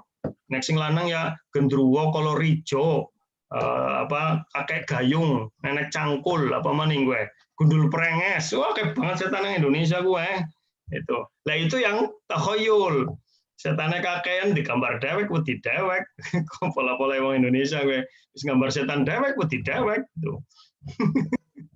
Ya, kayak setan yang Amerika lucu-lucu kayak Casper gitu kan, lucu setannya. Jadi orang medeni, setan yang Arab kayak jin apa? Sing nang kayak digosok metu itu Aladin. Jadi orang medeni kayak. Kemudian pengingkaran hukum-hukum agama, misalkan mengingkari bahwa mencuri, minum khamar, zina dan sebagainya itu tidak haram, bukan maksiat, itu sudah nggak benar gitu ya. Jadi kalau mengingkari hukum-hukum agama, sholat jadi siapa sholat wajib ora kok lah, itu hati-hati gitu ya. Itu ini termasuk kekufuran penyakit hati gitu ya. Dan banyak lagi lah misalkan tentang jilbab, tentang kemudian macam-macam itu yang sekarang banyak sekarang ajaran-ajaran yang mendiskreditkan ajaran Islam sampai kemudian menjelek-jelekan ajaran Islam karena ketidakpahamannya, gitu ya. Kemudian ada kufur besar, ya. Ini jenisnya ya. Kemudian ini saya lewati nanti suatu saat kita bahas secara detail. Kemudian ada kufur keraguan, tadi udah kita bahas. Ada kufur kenifakan. Ya, ini aja nih yang penting nih. Semuanya penting ya. Di sini disebutkan ya. Ibnu Taimiyah mengatakan wasasun nifaq alladzi yubna ali al-kadzib. Pondasi kemunafikan adalah kedustaan. Seorang munafik mesti berbeda yang tersembunyi dengan yang nampak, zahirnya batinnya. Ibnu Qayyim mengatakan zar'un nifaq yang butuh ala saqiyatain, saqiyatul kadzib wa saqiyatur riya. Tanaman kemunafikan tumbuh di atas dua cabang, cabang kedustaan dan cabang riya. Dan tempat keluar keduanya adalah dari lemahnya basirah dan lemahnya tekad. Basirah itu pemahaman ilmu. Apabila keempat hal ini semuanya terpenuhi, maka tanaman kemunafikan dan bangunannya akan menjadi kokoh. Maka hati-hati dengan kedustaan, pencitraan, riya itu kan pencitraan ya. Ya, kemudian lemahnya ilmu dan juga lemahnya tekad itu akan menyebabkan kemunafikan semakin mengakar. Kemudian bagaimana? Nah, ini sebagai terakhir Mas Yon. Halo Mas Yon, masih bersama saya? Ya, masih Ustaz, masih. Solusinya, bagaimana hati menjadi baik? Ini pertemuan terakhir, bagian terakhir dari yang kita bahas. Bagaimana menjaga hati kita supaya tetap baik? Satu, jaga keimanan dengan merenungi keagungannya melalui ciptaannya. Jadi banyaklah bertadabbur. Ya, yang saya maksud di sini tentu tadabbur alam. Bahkan orang-orang yang mereka ini berpelesiran itu setara. Ini coba kita buka ya. Kalau nggak percaya, coba kita buka. Misalkan nanti kita share lagi. Sebentar, saya exit full ini dulu. Baik, saya share yang sebentar. Ini pertanyaan-pertanyaan mulai diringkas, Mas Ion. Tolong. Iya, Ustaz, insyaallah. Mana ya? Kok nggak muncul ya? Sebentar. Ini nih. Saya carikan dulu ini surat At-Taubah 114 kalau nggak salah. Ya, memang dalam penafsiran para ulama ada yang mengatakan puasa, tapi sebagian mengatakan ya pelawat. Pelawat itu ya orang yang pelesiran. Nah ini nih. Sebentar, sudah muncul belum?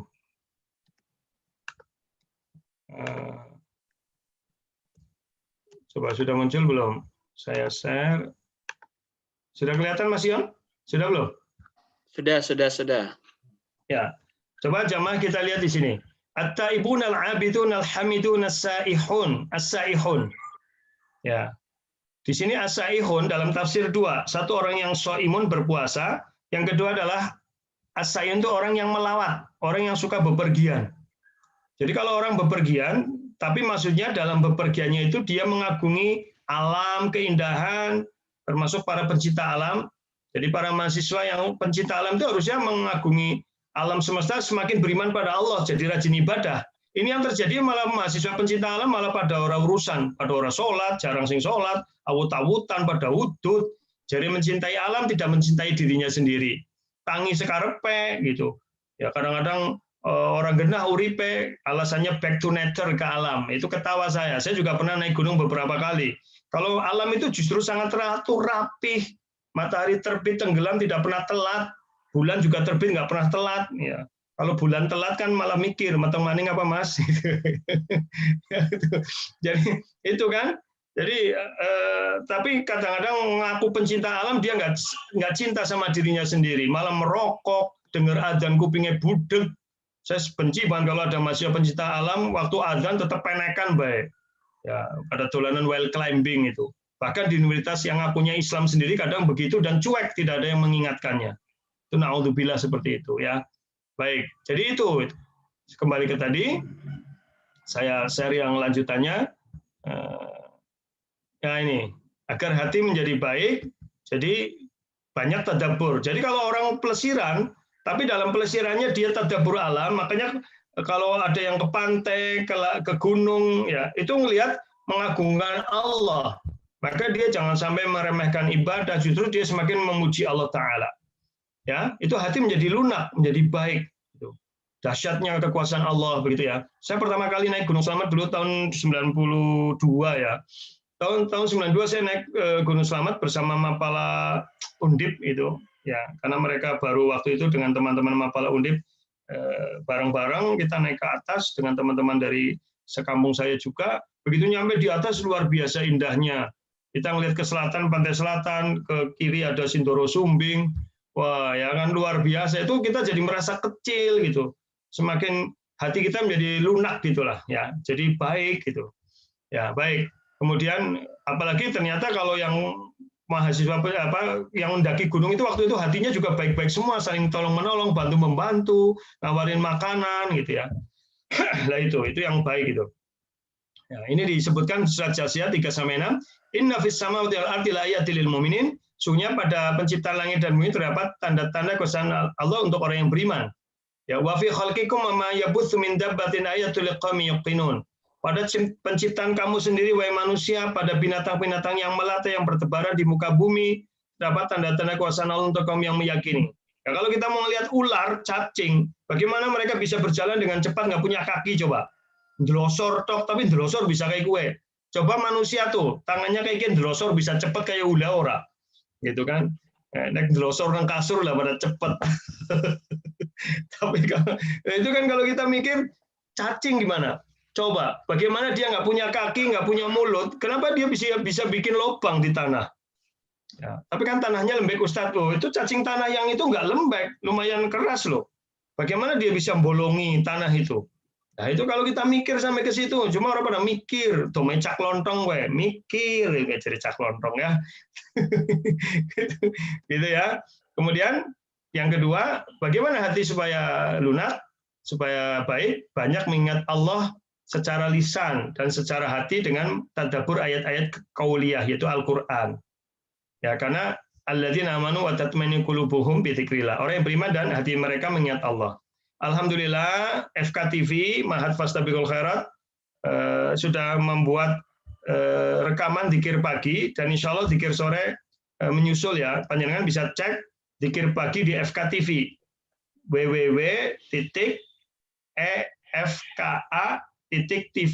cari zikir pagi dan sebentar lagi zikir sore. Itu sudah ada, silakan buat mendengar, tapi jangan lupa ya di subscribe. Tujuan subscribe supaya kalau ada dan lonceng dipencet, sehingga kalau ada yang masuk baru jenengan dapat pemberitahuan. Jadi www.fk.tv. Nah, nanti ketik aja di situ zikir pagi, insya Allah ada. Itu dibuat oleh tim dakwah, ya suaranya Mas Ustadz muda, Ustadz Tri Aldi Winata. Ini suaranya bagus gitu ya. Kalau saya suaranya lebih bagus sih sebenarnya. Tapi pagi-pagilah. Enggak ding, bagus dia. Ini disebutkan ya Yohanes qad ja'atkum mau'izatun min rabbikum wa shifaa lima fis sudur. Wahai manusia, telah datang padamu pelajaran dari Rabbmu dan penyembuh penyakit yang ada dalam hati. Jadi Al-Qur'an sebagai penyembuh penyakit yang ada dalam hati. Di sini disebutkan wa nunazzilu minal Qur'an ma huwa shifaa. Kami turunkan dari Al-Qur'an ada yang menjadi penawar obat. Jadi Al-Qur'an itu salah satunya menjadi obat hati, gitu ya. Rasulullah SAW juga pernah bersabda, salah satu keutamaan orang yang belajar agama, belajar Al-Quran, mempelajarinya, mereka akan diturunkan sakinah. Turun kepada mereka sakinah. Jadi kalau ngaji kayak gini, walaupun kita tidak di masjid, ya insya Allah dapat sakinah, apalagi ngajinya di masjid. Itu lebih tenang gitu. Mulanya rata-rata wong kuwi anggar mangkat ngaji maring masjid, misalnya mangkatnya kadang merengut, tapi bali ngaji kuwi mesem tenang gitu. Beda karo mangkat plesir ya. Nek mangkat plesir tuh mangkatnya mesem-mesem guyu-guyu, baline jatur kabeh. Malah sing suami istri padu, duit entong sih. Itu bedanya wong ngaji karo wong plesir ya gitu.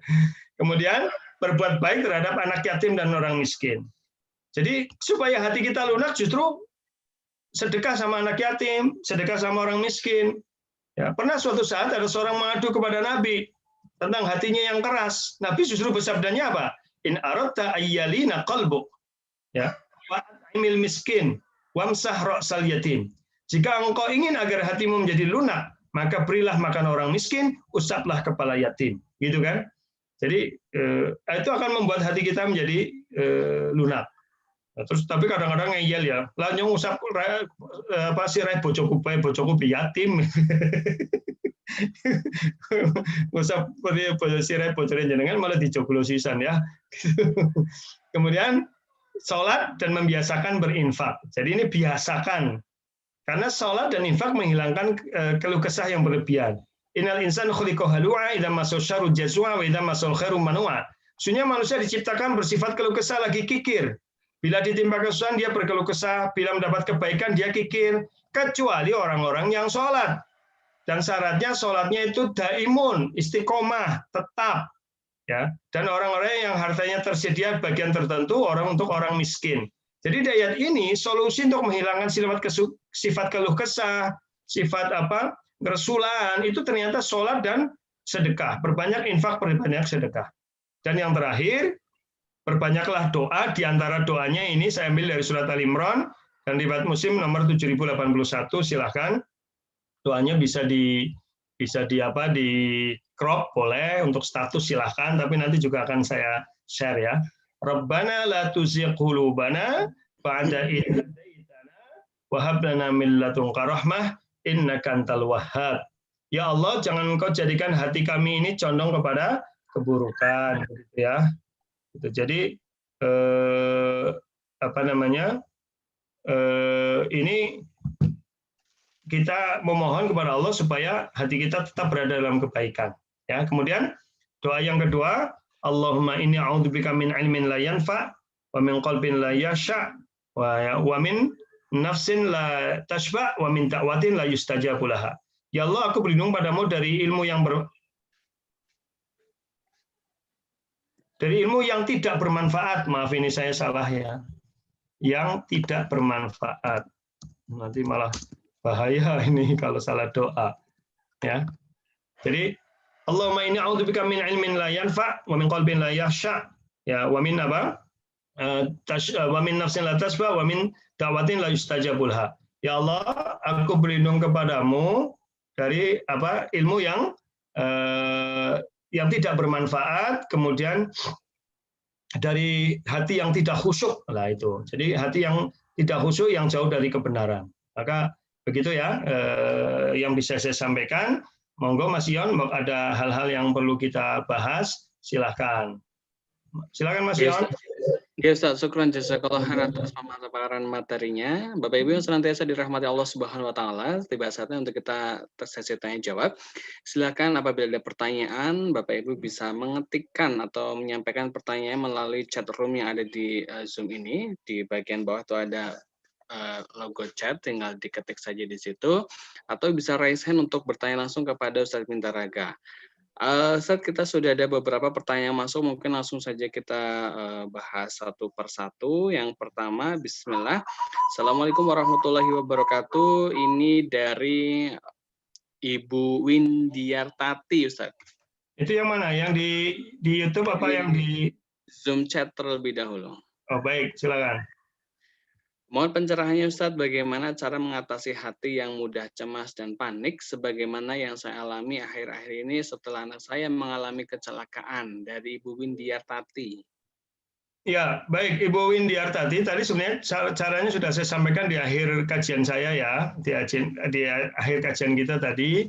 Jadi kita maklum bahwa seorang tua pasti ya dia akan senantiasa was-was terhadap kesehatan keselamatan anaknya. Ya orang tua yang mana lah, bahkan nanti anaknya dua anak itu juga dia, orang tua itu sampai kapanpun pasti selalu perhatian sama anaknya. Anaknya baik sih kadang-kadang angel diatur ya. Jadi pasti begitu kan. Maka biasanya wujud perhatian orang tua kepada anaknya, ada yang kemudian di hati sifatnya jadi cemas gitu. Ya anakku kepriwe, mbok kepriwe gitu. Ya putranya Bu Iin yang jauh-jauh itu, yang satu di Jakarta, yang satunya di Manado, itu kan anakku kepriwe, ya bismillah. Pertama, yakinlah ibu kepada janji Allah. Cara meyakinkan diri dengan janji Allah itu apa? Banyak baca Al-Quran. Ya, karena dan tadabburi, jangan cuma membaca, tapi pahami maknanya. Ya. Nanti akan membuat kita semakin yakin dengan ketentuan Allah Ta'ala. Yang kedua, ibu perbanyak sholat tahajud. Karena salah satu keutamaan sholat tahajud itu tathbitul qalb, menguatkan hati. Ya, jadi wa minal laili fatahajjat bihi nafilatan lak asa rabbuka ayyab'atsaka maqaman mahmuda. Jadi Allah saja memerintahkan pada Nabi, bahkan sholat tahajud wajib bagi Nabi, karena itu yang akan mengangkat derajatnya di akhirat dan juga akan menguatkan hatinya. Makanya orang kalau banyak masalah, cemas dan sebagainya, coba perbanyak sholat tahajud, maka akan semakin bertambah keyakinannya kepada Allah Ta'ala. Ya. Kemudian tentu yang terakhir, menghilangkan rasa cemas dengan bagaimana? Ya dengan banyak berkomunikasi, tanya kepada anak, di chat, ditanya gimana, begitu. Sehingga kemudian anak yang berbakti juga harusnya tahu, dia tidak disuruh memberitahu beritanya, kabarnya kepada orang tua. Wong tua krungu tok lah, orang weruh gitu. Krungu kabar anaknya sehat, bebis rasanya bunga ya. Kan begitu ya Pak Chandra ya. Ya, itu apa maning kemudian anaknya WA nelpon, Pak kepriwe kabare gitu ya. Mas Fauzan di Bandung, orang tuanya di mana Pak Fauzan? Di Banyumas ya. Ya kalau orang tuanya masih hidup, kabari orang tua orang tuanya ya syukur ngirim duit ya. Sing akeh. Begitu. Baik, begitu Mas yang berikutnya. Ya, berikutnya bismillah nih dari Pak Jumar. Assalamualaikum warahmatullahi wabarakatuh. Apakah saya berhusnudzon kepada Allah bahwa Allah telah mengampuni dosa-dosa saya karena saya telah bertaubat? Namun bagaimanakah sikap husnudzon yang lain? Terima kasih. Ya, husnudzon kepada Allah itu wajib. Ya. Wajib. Ya. Alaikum wajib bagi kalian untuk apa? Berprasangka baik kepada Allah Ta'ala. Jadi kita nggak boleh berprasangka buruk kepada Allah Ta'ala. Karena ana inda dhani abdi, kata Allah. Dalam hadis qudsi, aku menurut persangkaan hambaku. Maksudnya, kalau kita bertobat, kita harus yakin, berprasangka baik, mudah-mudahan tobat kita diterima. Tetapi ingat Pak Jumar, salah satu syarat tobat diterima adalah apa? Dia bertekad tidak akan mengulangi. Dan menutup dengan perbuatan baik. Jadi ketika kita berprasangka baik itu harus disertai dengan kita bertekad tidak mengulangi dan ditutup dengan amalan-amalan yang baik. Ya, itu bukti bahwa kita berprasangka baik kepada Allah Ta'ala. Itu ya. Jadi itu benar. Iyyakum alaikum wa yuhsinul dzan billah. Dalam riwayat Sahih disebutkan begitu, saya agak lupa lafaz Arabnya, tapi kurang lebih wajib bagimu untuk berprasangka baik kepada Allah Ta'ala. Rasulullah SAW sampaikan seperti itu. Baik, yang lain Mas Yon? Ya Ustaz, ini ada dari Pak Haryanto. Assalamualaikum warahmatullahi wabarakatuh. Ustadz mau bertanya, kalau kita bilang sambil guyonan terus pada saat mengajak orang sholat gitu ya, terus dijawab sholat ki nomor loro, nomor sejenis sahadatnya itu bagaimana Ustadz? Apakah sudah termasuk kafir? Tidak, itu tidak bermaksud kafir.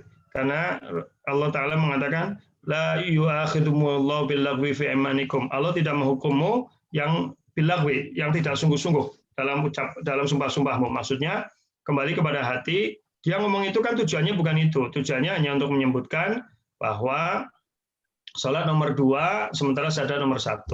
Ya. Tetapi kalau dia juga tidak sholat, gitu, maka kalimat seperti itu bisa menjadikan kalimat yang meremehkan ajaran agama. Hati-hati. Itu. Kalimat seperti itu bisa menjadi kalimat yang bisa meremehkan ajaran agama. Gitu. Dia sadar nggak bahwa benarnya syahadat itu harus dibuktikan dengan sholat. Ya kalau dia ngomong sholat gue nomor loro, yang penting syahadat, lah emang syahadatnya wis bener apa urung? Gitu. Padahal salah satu tanda benarnya syahadat ya dia sholat. Gitu.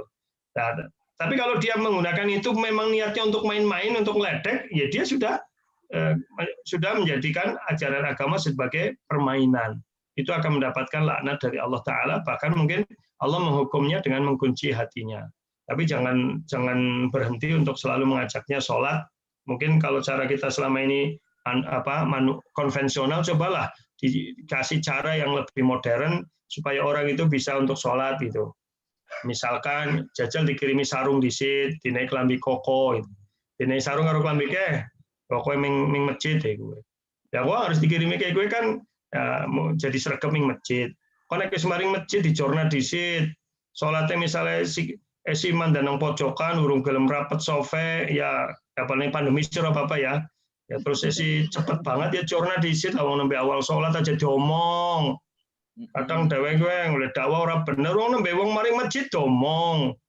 Kene aja nang kono sholat cepet teman ya suke buboming masjid. Galak-galak banget sih mau nang masjid. Mbok sing sabar aja galak-galak. Imam ngerti anak jamaah anyar ya ora usah. Kowe sing bener kowe, sawangane sing bener. Ora ini cemot-cemot kayak gue. Wah, imamnya ora bener. Imamnya yang sabar. Mungkin bocah minum be awal ming masjid to, mungkin ya ora gelem ming masjid. Malah mungkin ngomong nyotong korongan nang perapatan be pada ramah disuguhi minuman, ning masjid malah domain begitu ya. Itu. Begitu Mas. Baik monggo, Mas Yon. Ya, berikutnya dari ini Ibu Datuk mungkin ya, Datuk Nurul. Assalamualaikum warahmatullahi wabarakatuh. Apakah diri saya termasuk kufur jika saya menerima hukum tentang poligami, tetapi kalau bisa tidak berlaku pada suami saya? Apakah itu berarti parahnya penyakit hati saya, Ustaz? Baik, Ibu Datuk Nurul, ini pertanyaan mewakili para mama semua. Ya, mama nggak usah pada nunduk, gitu. Santai aja. Ya. Jadi kalau hati kita menerima, kalau bicara kufur itu kan ada dua, ada kufur amal, ada kufur hati. Kalau kemudian kita menolak poligami itu bukan syariat, itu kufur hati. Tapi kalau poligami itu syariat, cuma saya, keluarga saya, karena itu syariat yang bersifat pilihan, bukan keharusan. Paham ya? Syariat itu kan ada yang bersifat pilihan, ada yang bersifat keharusan. Orang poligami itu bukan keharusan, tapi pilihan. Ya, kalau ibu-ibu mau berbagi sayang dengan wanita lain, kemudian menawarkan Bu Juju, misalkan menawarkan sama bapak, Pak silakan nikah lagi, tak carikan apa itu, ini sing lebih tua, waduh, diancam gue burine nganggo golok Bu Juju ya. Atau Mbak Husnul yang di Atambua gitu kan, ya Mas lah, aku pengen berbagi sayang ya, kayaknya Pak Gus Sukoyo krungu batinnya amin nih gue kayak.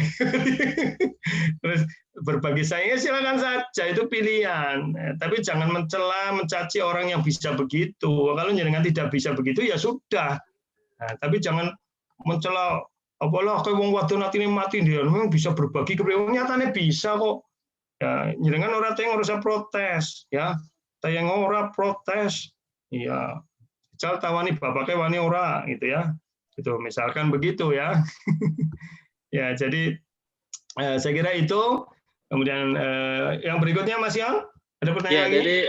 Dari Pak Fauzan di Bandung. Untuk yang YouTube setelah ini ya Ustaz ya. Bismillah. Assalamualaikum warahmatullahi wabarakatuh. Ustaz tadi menerangkan bahwa loyalitas kepada orang kafir itu diperbolehkan hanya pada urusan muamalah saja. Namun bagaimana dengan kondisi kita, misalkan atasan kita seorang kafir, apakah dalam hal ini kita tetap harus selalu taat pada perintahnya?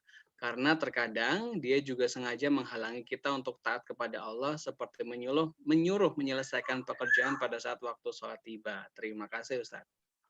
Ya, itu tentu terbatas ya Mas Fauzan. Rasulullah SAW pernah bersabda, la ta'ata li makhlukin fi ma'siyatil khaliq. Jangankan orang kafir. Kalau orang aku beriman, orang muslim pun, kalau dia memerintahkan kita melanggar hukum Allah, itu harus kita lawan. Makanya tidak boleh ditaati. La ta'ata li makhlukin fi ma'siyatil khaliq. Tidak boleh taat kepada makhluk untuk durhaka kepada Allah. Jadi apalagi atasan yang non muslim. Itu kan maksudnya dalam saya ralat ucapan saya bukan diperbolehkan berloyalitas dalam masalah muamalah. Loyalitas itu kan loyal, beda ya. Artinya kita boleh menuruti orang kafir dalam urusan muamalah. Paham ya? Yang tidak bertentangan dengan ajaran agama. Maksudnya kalau dia suruh menyelesaikan pekerjaan dunia dengan melanggar yang halal haram ya kita tolak gitu. Itu loh. Jangankan orang kafir, orang muslim pun harus kita tolak kalau begitu. Nah, termasuk misalkan yang kemarin ditanyakan Bu Cucu, kalau dalam kasus hukum ada yang tidak benar, nah kalau hakim yang baik, pengacara yang baik, ya dia harus bisa memegang prinsip kebenaran walaupun pahit. Rasulullah SAW pernah mengatakan memang memegang kebenaran di zaman seperti ini seperti memegang bara api. Ya, tetapi itu lebih baik. Ya, insya Allah kita akan selamat di akhirat. Di dunia pun Allah akan membantu kita, walaupun kita difitnah sana-sini, Kalau kita teguh dalam kebenaran, insya Allah hidup kita lebih tenang gitu. Daripada orang yang bergelimang harta, tapi dari hal-hal yang tidak benar. Begitu Mas Ion, kita beralih ke YouTube ya Mas Ion. Ya, kita beralih ke YouTube Ustadz. Ini ada beberapa pertanyaan. Bismillah. Assalamualaikum warahmatullahi wabarakatuh. Dari India Kusuma. Afwan Ustadz, bekerja kan kita hanya sehari 2 hari untuk menyikapi dan menghindari sikap rekan kerja dalam ruang yang banyak, bicara nggak manfaat, ujungnya karena hibah. Nah itu bagaimana Ustadz? Gampang, ya sebenarnya tidak sulit. Pertama, kan ada laptop, ada komputer. Ya, setel aja murotal. Jadi ketika istirahat di ruangan yang banyak, sambil laya-laya, laptopmu setelin murotal. Atau setelin tausiah. Atau setelin kajian rekaman kita. Gitu. Yang disetel tentang sitkul lisan yang bahasan 2 pekan yang lalu, tentang benarnya lisan. Ah, kan keren itu. Ya, Mbak siapa tadi yang nanya, Mas Ion? Indi. Mbak Indi. Jadi begitu. Ya. Kalau enggak, tinggal istirahat, kita tinggal misalkan ke masjid, sholat duhur, ya, ke musola, kemudian zikir, baca Quran. Nah, daripada mereka, karena ciri orang yang beriman, wa idza marru billahwi marru kirama. Jika mereka melewati sesuatu yang sia-sia, termasuk majelis ghibah, maka kita melewati ini dengan tetap menjaga kehormatan diri. Jadi tidak ikut bercampur, nggak masalah. Kalau ikut bercampur di situ, ya coba dialihkan dengan nyetel Quran, nyetel pengajian, atau kita sibuk ngapain. Istirahat kan tidak selamanya harus diam gitu ya. Ya kita dengerin pengajian walaupun diam, ya, dan pakai speaker luar, itu kan nggak apa-apa istirahat ini. Saya kira begitu Mas Yang. Ada lagi? Ada lagi Ustadznya dari Ibu Mindarti. Tanya Ustadz, ada orang yang pakai jilbabnya hanya kalau keluar rumah saja, padahal di rumah dia banyak orang yang bukan muhrim, banyak laki-laki yang bekerja di rumahnya. Apakah ini penyakit hati Ustadz? Ya, itu termasuk penyakit hati syahwat, yaitu maksiat kepada Allah. Jadi kalau menutup aurat tidak hanya keluar rumah, tapi menutup aurat dari pandangan yang orang-orang yang bukan mahramnya. Jadi begitu ya. Jadi seperti orang lain, orang ajnabi, itu kita nggak boleh terlihat. Jadi kalau di rumah banyak orang kerja dia buka aurat, sementara kalau di luar rumah dia menutup jilbab, ya itu belum sempurna. Jadi salah satu penyakit hati maksiat termasuk penyakit syahwat. Ya, begitu ya. Jadi kalau bisa ibu kalau di rumah kalau ada orang yang seperti itu ya bukan ibu, bukan Bu Mindarti, maka ya tetap dia menutup aurat. Kan ada kan daster yang panjang, lengan panjang kan itu. Saya paham lah. Kalau di rumah itu mama maunya pakai pakaian ternyaman di dunia yaitu daster. Ya walaupun bodol kuel-kuel gitu kadang-kadang wis dikuel-kuel dilepokna nang pojokan ngopel we ditutur malih dijahit disogi pipit ana 5. Mama memang begitu ya wis lah dimaklumi. Nah nek wong lanang jenengan pengertian kowe daster bodol-bodol dikuel buang jenengan tokokna maning. Wong kadang-kadang jenengan buang ora nokokna maning ya wajar wong wadon nutur maning ya. Kita belani jenengan ki sing wadon-wadon. Sekali-kali aja daster tok tongona baby doll. Jadi Ibu Rasiati sudah sepuh pakainya baby doll kan suaminya mumet nanti. Gitu ya. Dipakainya baby doll ya, baju-baju baby doll yang kekinian gitu. Ya gitu. Baik, saya kira itu Mas, ada lagi? Ada dari ini pengajian GM, maksudnya Bapak atau Ibu nih ya. Afwan Ustadz izin bertanya bagaimana pengajian GM, Mas, pengajian GM itu gombong. Oh ya, Afwan. Ya. Itu kepanjangan dari Guntoro Monte. Oh iya. Pak Guntoro sama Dr. Monte, monggo gimana? Bagaimana cara menghilangkan rasa dendam dan sakit hati terhadap orang yang pernah menzalimi diri kita? Kita berusaha untuk memaafkan, tapi jika bertemu rasa dendam itu muncul lagi. Baik, Pak, coba renungi ayat ini. Ini sudah pernah saya sampaikan, tetapi saya sampaikan lagi di sini tentang kisah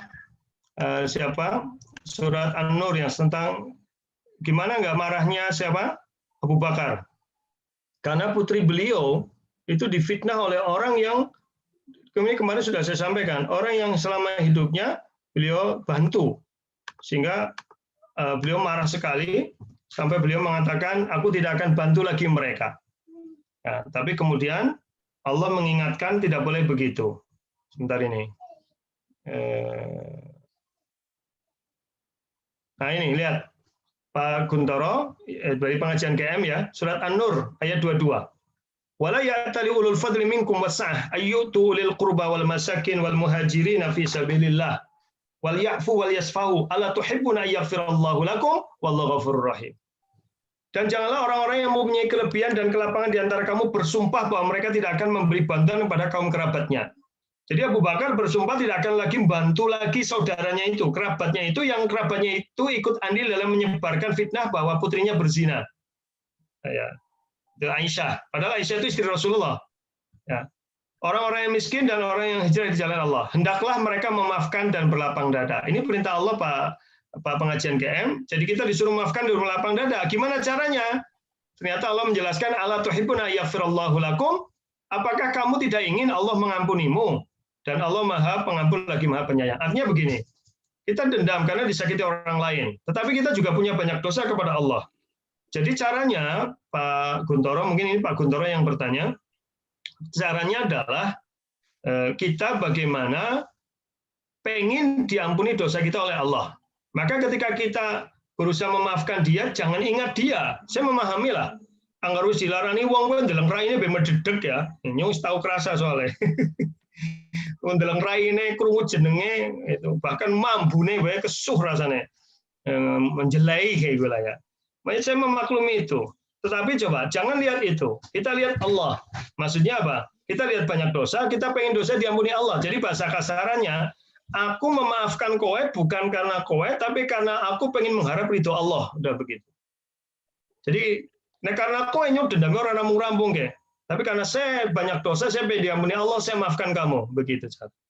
Itu udah cara paling akhir.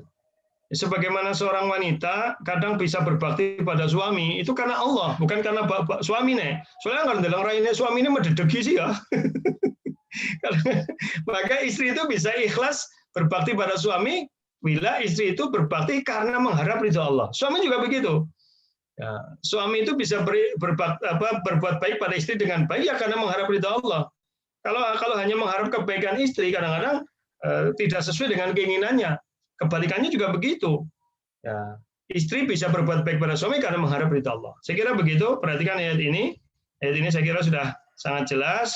Allah tuhibina yaghfirallahu lakum. Jadi pengajian GM, kita kalau bertemu rasa dendam muncul langsung beralih. Oh ya, nyo juga ke dosanya pengen diampuni Allah.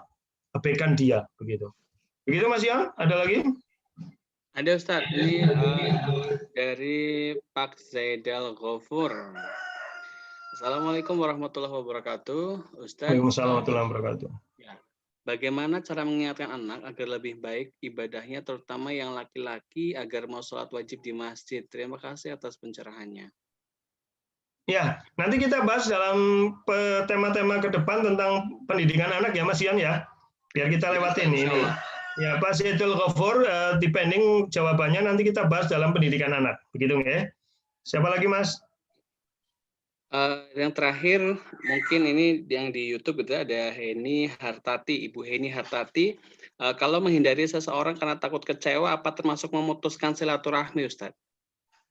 Ya, ini harus dipahami perbedaan antara ukhuwah Islamiyah sama silaturahmi. Jangan keliru. Silaturahmi yang wajib itu hanya kepada kerabat, saudara, yang hubungan darah. Ya, itu silaturahim. Ya, sementara kalau kepada sesama muslim berlaku ukhuwah Islamiyah. Ya, itu beda. Jangan keliru. Ya, jadi jangan dikebiasakan silaturahmi bahwa sesama muslim itu sama dengan saudara, beda. Gitu. Kalau pada saudara itu yang dilarang sekali, bahkan secara khusus dilarang oleh Allah Ta'ala. Tetapi kalau dengan sesama muslim itu namanya ukhuwah Islamiyah. Mungkin bahasanya memutus ukhuwah, begitu ya Bu Heni. Jadi bila menghindari orang karena takut kecewa, apa termasuk memutuskan ukhuwah? Mungkin begitu, memutuskan persaudaraan. Nah, kita sudah diberitahu oleh Rasulullah bahwa al-muslimu alal muslim haram damuhu amaluhu airtuhu. Seorang muslim satu dengan muslim lain itu yang tidak boleh diganggu gugat adalah kehormatannya, hartanya, dan darahnya. Dan mengganggu gugat kehormatan itu adalah mencela, mencaci, dan sebagainya. Jadi kalau melanggar itu berarti kita dianggap memutus ukhuwah. Paham ya? Jadi kalau hanya menghindar supaya tidak kecewa itu nggak apa-apa, tidak ada masalah. Karena kalau memang dia itu orangnya suka berbuat maksiat, memang harus kita tahjir. Namanya muhajirah. Hijrah itu kan ada 3. Ya, bakul roti ini wis teka ya. Berarti pengajiannya kudu rampung. Pengajian lah. Astagfirullah. Hijrah ada 3. Hijrah pertama, hijratul makan, hijrah makan. Yaitu pindah tempat. Dari tempat yang tidak baik menuju tempat yang baik. Itu dari Rasulullah ketika Makkah itu bukan tempat yang tidak baik, tempat yang baik. Tapi Rasulullah tidak bebas melaksanakan ajaran agama. Sehingga pindah ke Madinah. Kita misalkan di sebuah lingkungan yang kita sulit beribadah dengan baik karena jauh dari masjid, wong ora bener, saingan dunia tok. Nah, kita cari perumahan yang dekat masjid, wongnya guyub rukun agama. Nah, itu namanya hijrah makan. Kedua, hijratul amal. Wal muhajiru huwa man hajarallahu manahanhu. Berdasarkan sabda Nabi, seorang hijrah itu adalah orang yang meninggalkan apa yang dilarang oleh Allah. Jadi meninggalkan maksiat menuju solihat, menuju amalan yang baik, itu namanya hijrah amal. Sing mone udut dadi ora udut kuwi hijrah. Gitu ya. Sing mone pelit dadi ora pelit, itu hijrah. Sing mone galak, bawel, ngeyelan kayak ibu-ibu gue sing pada melu ngaji gue, kemudian mendadak jadi so sweet, alus kayak gue ya. Bujuju karo bojone dadi alus, wis ora tau gentak-gentak maning kayak gue ya. Itu maka itu namanya hijrah begitu ya. Yang terakhir hijratul amil. Hijratul amil atau hijratul fasik atau hijratul kafir atau hijratul munafik. Yaitu menjauhi orang pelaku kekafiran, pelaku kenifakan, pelaku kemaksiatan. Jadi kalau ada orang pelaku kemaksiatan, kita menjauh. Tujuannya supaya kita tidak kena, tidak ketimpa. Lah, itu namanya hijrah, itu bahkan sunnah. Untuk menjaga kebaikan kita sunnah. Nah, kalau pertanyaan Bu siapa tadi? Mas Ion? Bu Heni ya? Iya, Bu Heni. Ya Bu Heni, kecewanya kecewa karena apa dulu gitu? Menghindari orang itu karena kecewa, cinta bertepuk sebelah tangan. Itu ya beda lagi. Kecewa apa dulu gitu ya. Saya kira itu Mas. Baik, cukup ya Mas. Udah siang, saya habis ini mau ngisi lagi di Masjid Fatimah untuk pembekalan para calon-calon guru TPA. Saya sapa dulu yang di YouTube ya Mas. Bu Siti Badrika, Pak Ahmad Jazuli ini gasik banget. Pak Muhammad Ainuddin, Putri Nuryati, Arif Khaldun, Adi S, Bu Heni Henoy, Astuti, Pak Giat Waluyo, Bu Anissa, Siti Hilalia, Sugiyarto, Ayu Dinda, ini Bu Nunung, ini bibi saya. Heni Hartati, Bejo, Indah Ratnawati, Sofi, Harun Nurfaid, Dewi Rusliani, Masya Allah, Dewi Rusliani dari Jogja ini. Kemudian Tsunami, Sismik, nah ini Mas Sismik ini aktivis Muhammadiyah ini. Kemudian Nur Indra Bagus, Endang Padmini, Nova Wulansari, Heri Elza, ini aktivis Muhammadiyah di Wanadadi. Ini penggerak dakwah di sana bersama teman-teman di sana. Nur Diah Fitriani, Aska Channel, Yatno Datar, mau Pak Yatno Datar ini pendekar kita, jamaah umroh. Pak Kamari, Pak Priyono juga jamaah umroh ini Rempoa, Pak Harmono, Cilacap, Mendakir, Harun Gawoh, Sabto Sugiono, kemudian Pak Abdul, Muhammad Iman Siswan, Bu Diniati, kemudian ini dosen farmasi UMP, Anissa Yasmin, Bu Ening, oh ini jamaah umroh kita.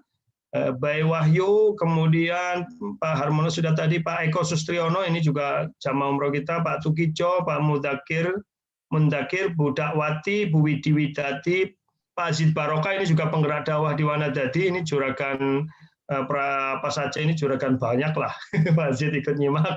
Pak Nanang Aminanto, ini kayaknya di Pak Nanang Aminanto di mana ini? Cilongo apa di Haji Barang?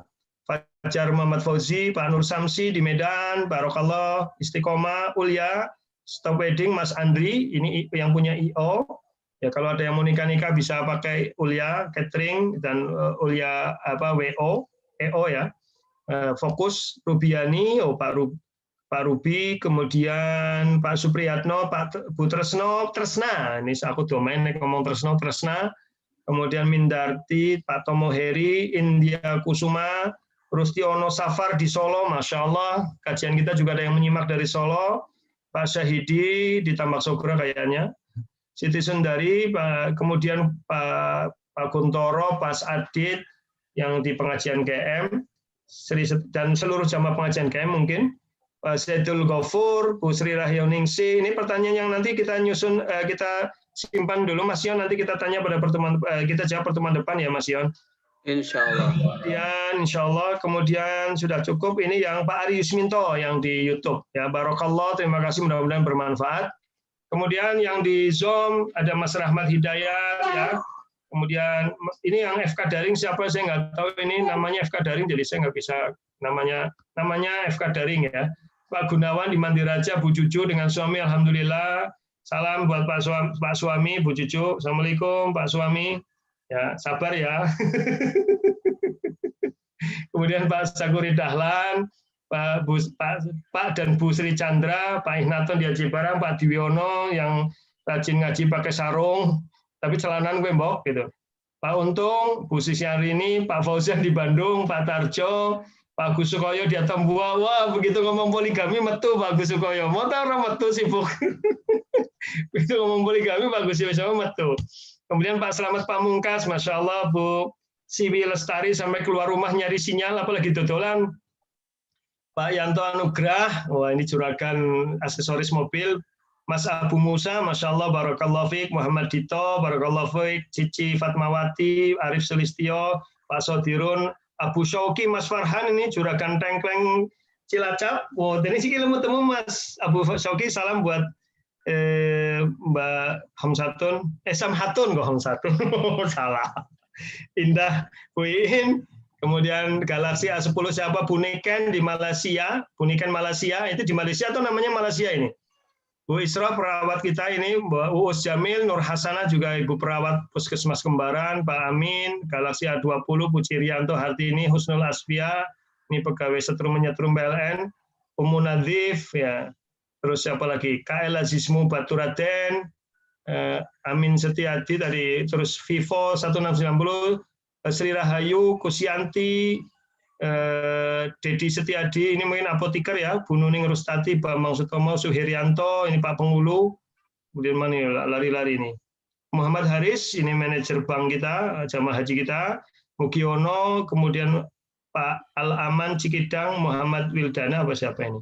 Kemudian yang berikutnya Ilyas Rosid, Pak Wawan di Cilacap, Yuliana, Budiah Indrawati, Eta Harum, Ani Tomi, Nani Saiful, Pak Choi, Dian Rosiana, 313340002, saya nggak tahu siapa itu. Kemudian siapa lagi?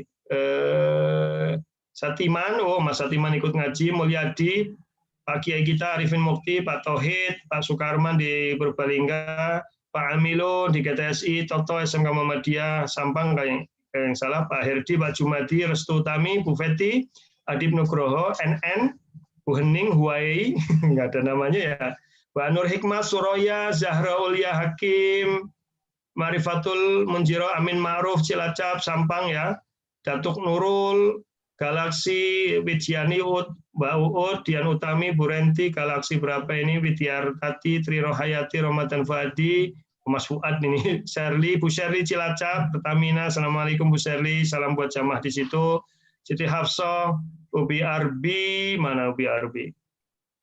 Sampai mana tadi? Kemudian selamat, Efrianti, Bu Dr. Titik, Pak Suharmono, Siti Hafsah, kemudian Pak Mutakin, Tafi, Bu Rima, Mas Basuki Cilacap, Pak Basuki Cilacap, buat diundang Mas, kesenangan nggak? Oh, kenomen ya. Bu Renti, kemudian siapa? Widyastri Oktarini, Galaksi A31, Widyantati, M. Suharmono, Bu Siti Hafsah, Tri Rohayati ini lagi ya, terulang lagi. Pak Slamet, siapa lagi? Sri Murwani, Pak Jatmiko Jatilawang, Bu Rima Jumanto, Pak ini Kak Jumbo, Bu Dr. Yulfana, Tri Mardar, Bu Nur Hikmah, Ilis Widianti. Demikian, dan semuanya mungkin saya ada yang terlewat, mohon maaf. Insya Allah kita bertemu pada pertemuan yang ke depan. Silakan ada yang usul tema, chat aja ke admin, Mas Ion, nanti Mas Ion bisa menampilkan. Demikian, dan silakan waktu saya kembalikan kepada Mas Ion. Aku lupa lihat, wastaghfirullah, rabbana fanfa'na bima 'allamtana. Wassalamualaikum warahmatullahi wabarakatuh.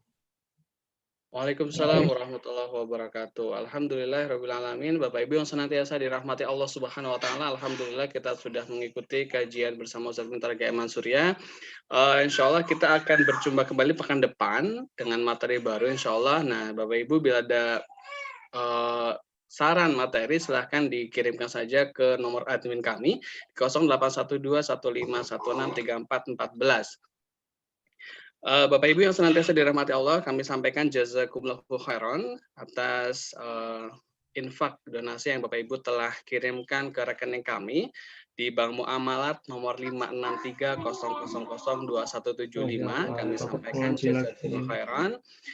Kami juga masih membuka kesempatan bagi Bapak Ibu yang belum sempat untuk mendonasikan sebagian hartanya, baik untuk operasional kegiatan Mahat maupun untuk pembebasan lahan Mahat Fastabiqul Khairat.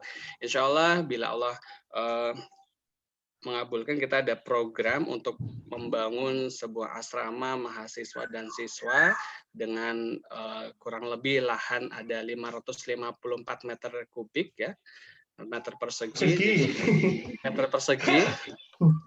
Dengan dana kurang lebih dibutuhkan senilai 700 juta rupiah. Silahkan ditransferkan saja donasinya ke Bank Muamalat nomor rekening 56300002175 atas nama Masjid Fastabiqul Khairat, dan setelah transfer mohon untuk konfirmasi ke nomor 081215163414. Dalam konfirmasi tersebut mohon disebutkan untuk operasional Mahat atau untuk wakaf pembebasan lahan. Dari kami mohon maaf sekali apabila selama kajian ngapak hari ini berlangsung banyak hal yang kurang berkenan. Kami mohon maaf dan kami sampaikan pula terima kasih atas partisipasinya, dan insya Allah kita berjumpa kembali pekan depan. Dari kami cukup sekian, kita tutup kajian ngapak ini dengan doa kafaratul majlis. Bismillah, subhanakallahumma wa bihamdika asyhadu alla ilaha illa anta astaghfiruka wa atubu ilaik. Wassalamualaikum warahmatullahi wabarakatuh. Waalaikumsalam warahmatullahi wabarakatuh.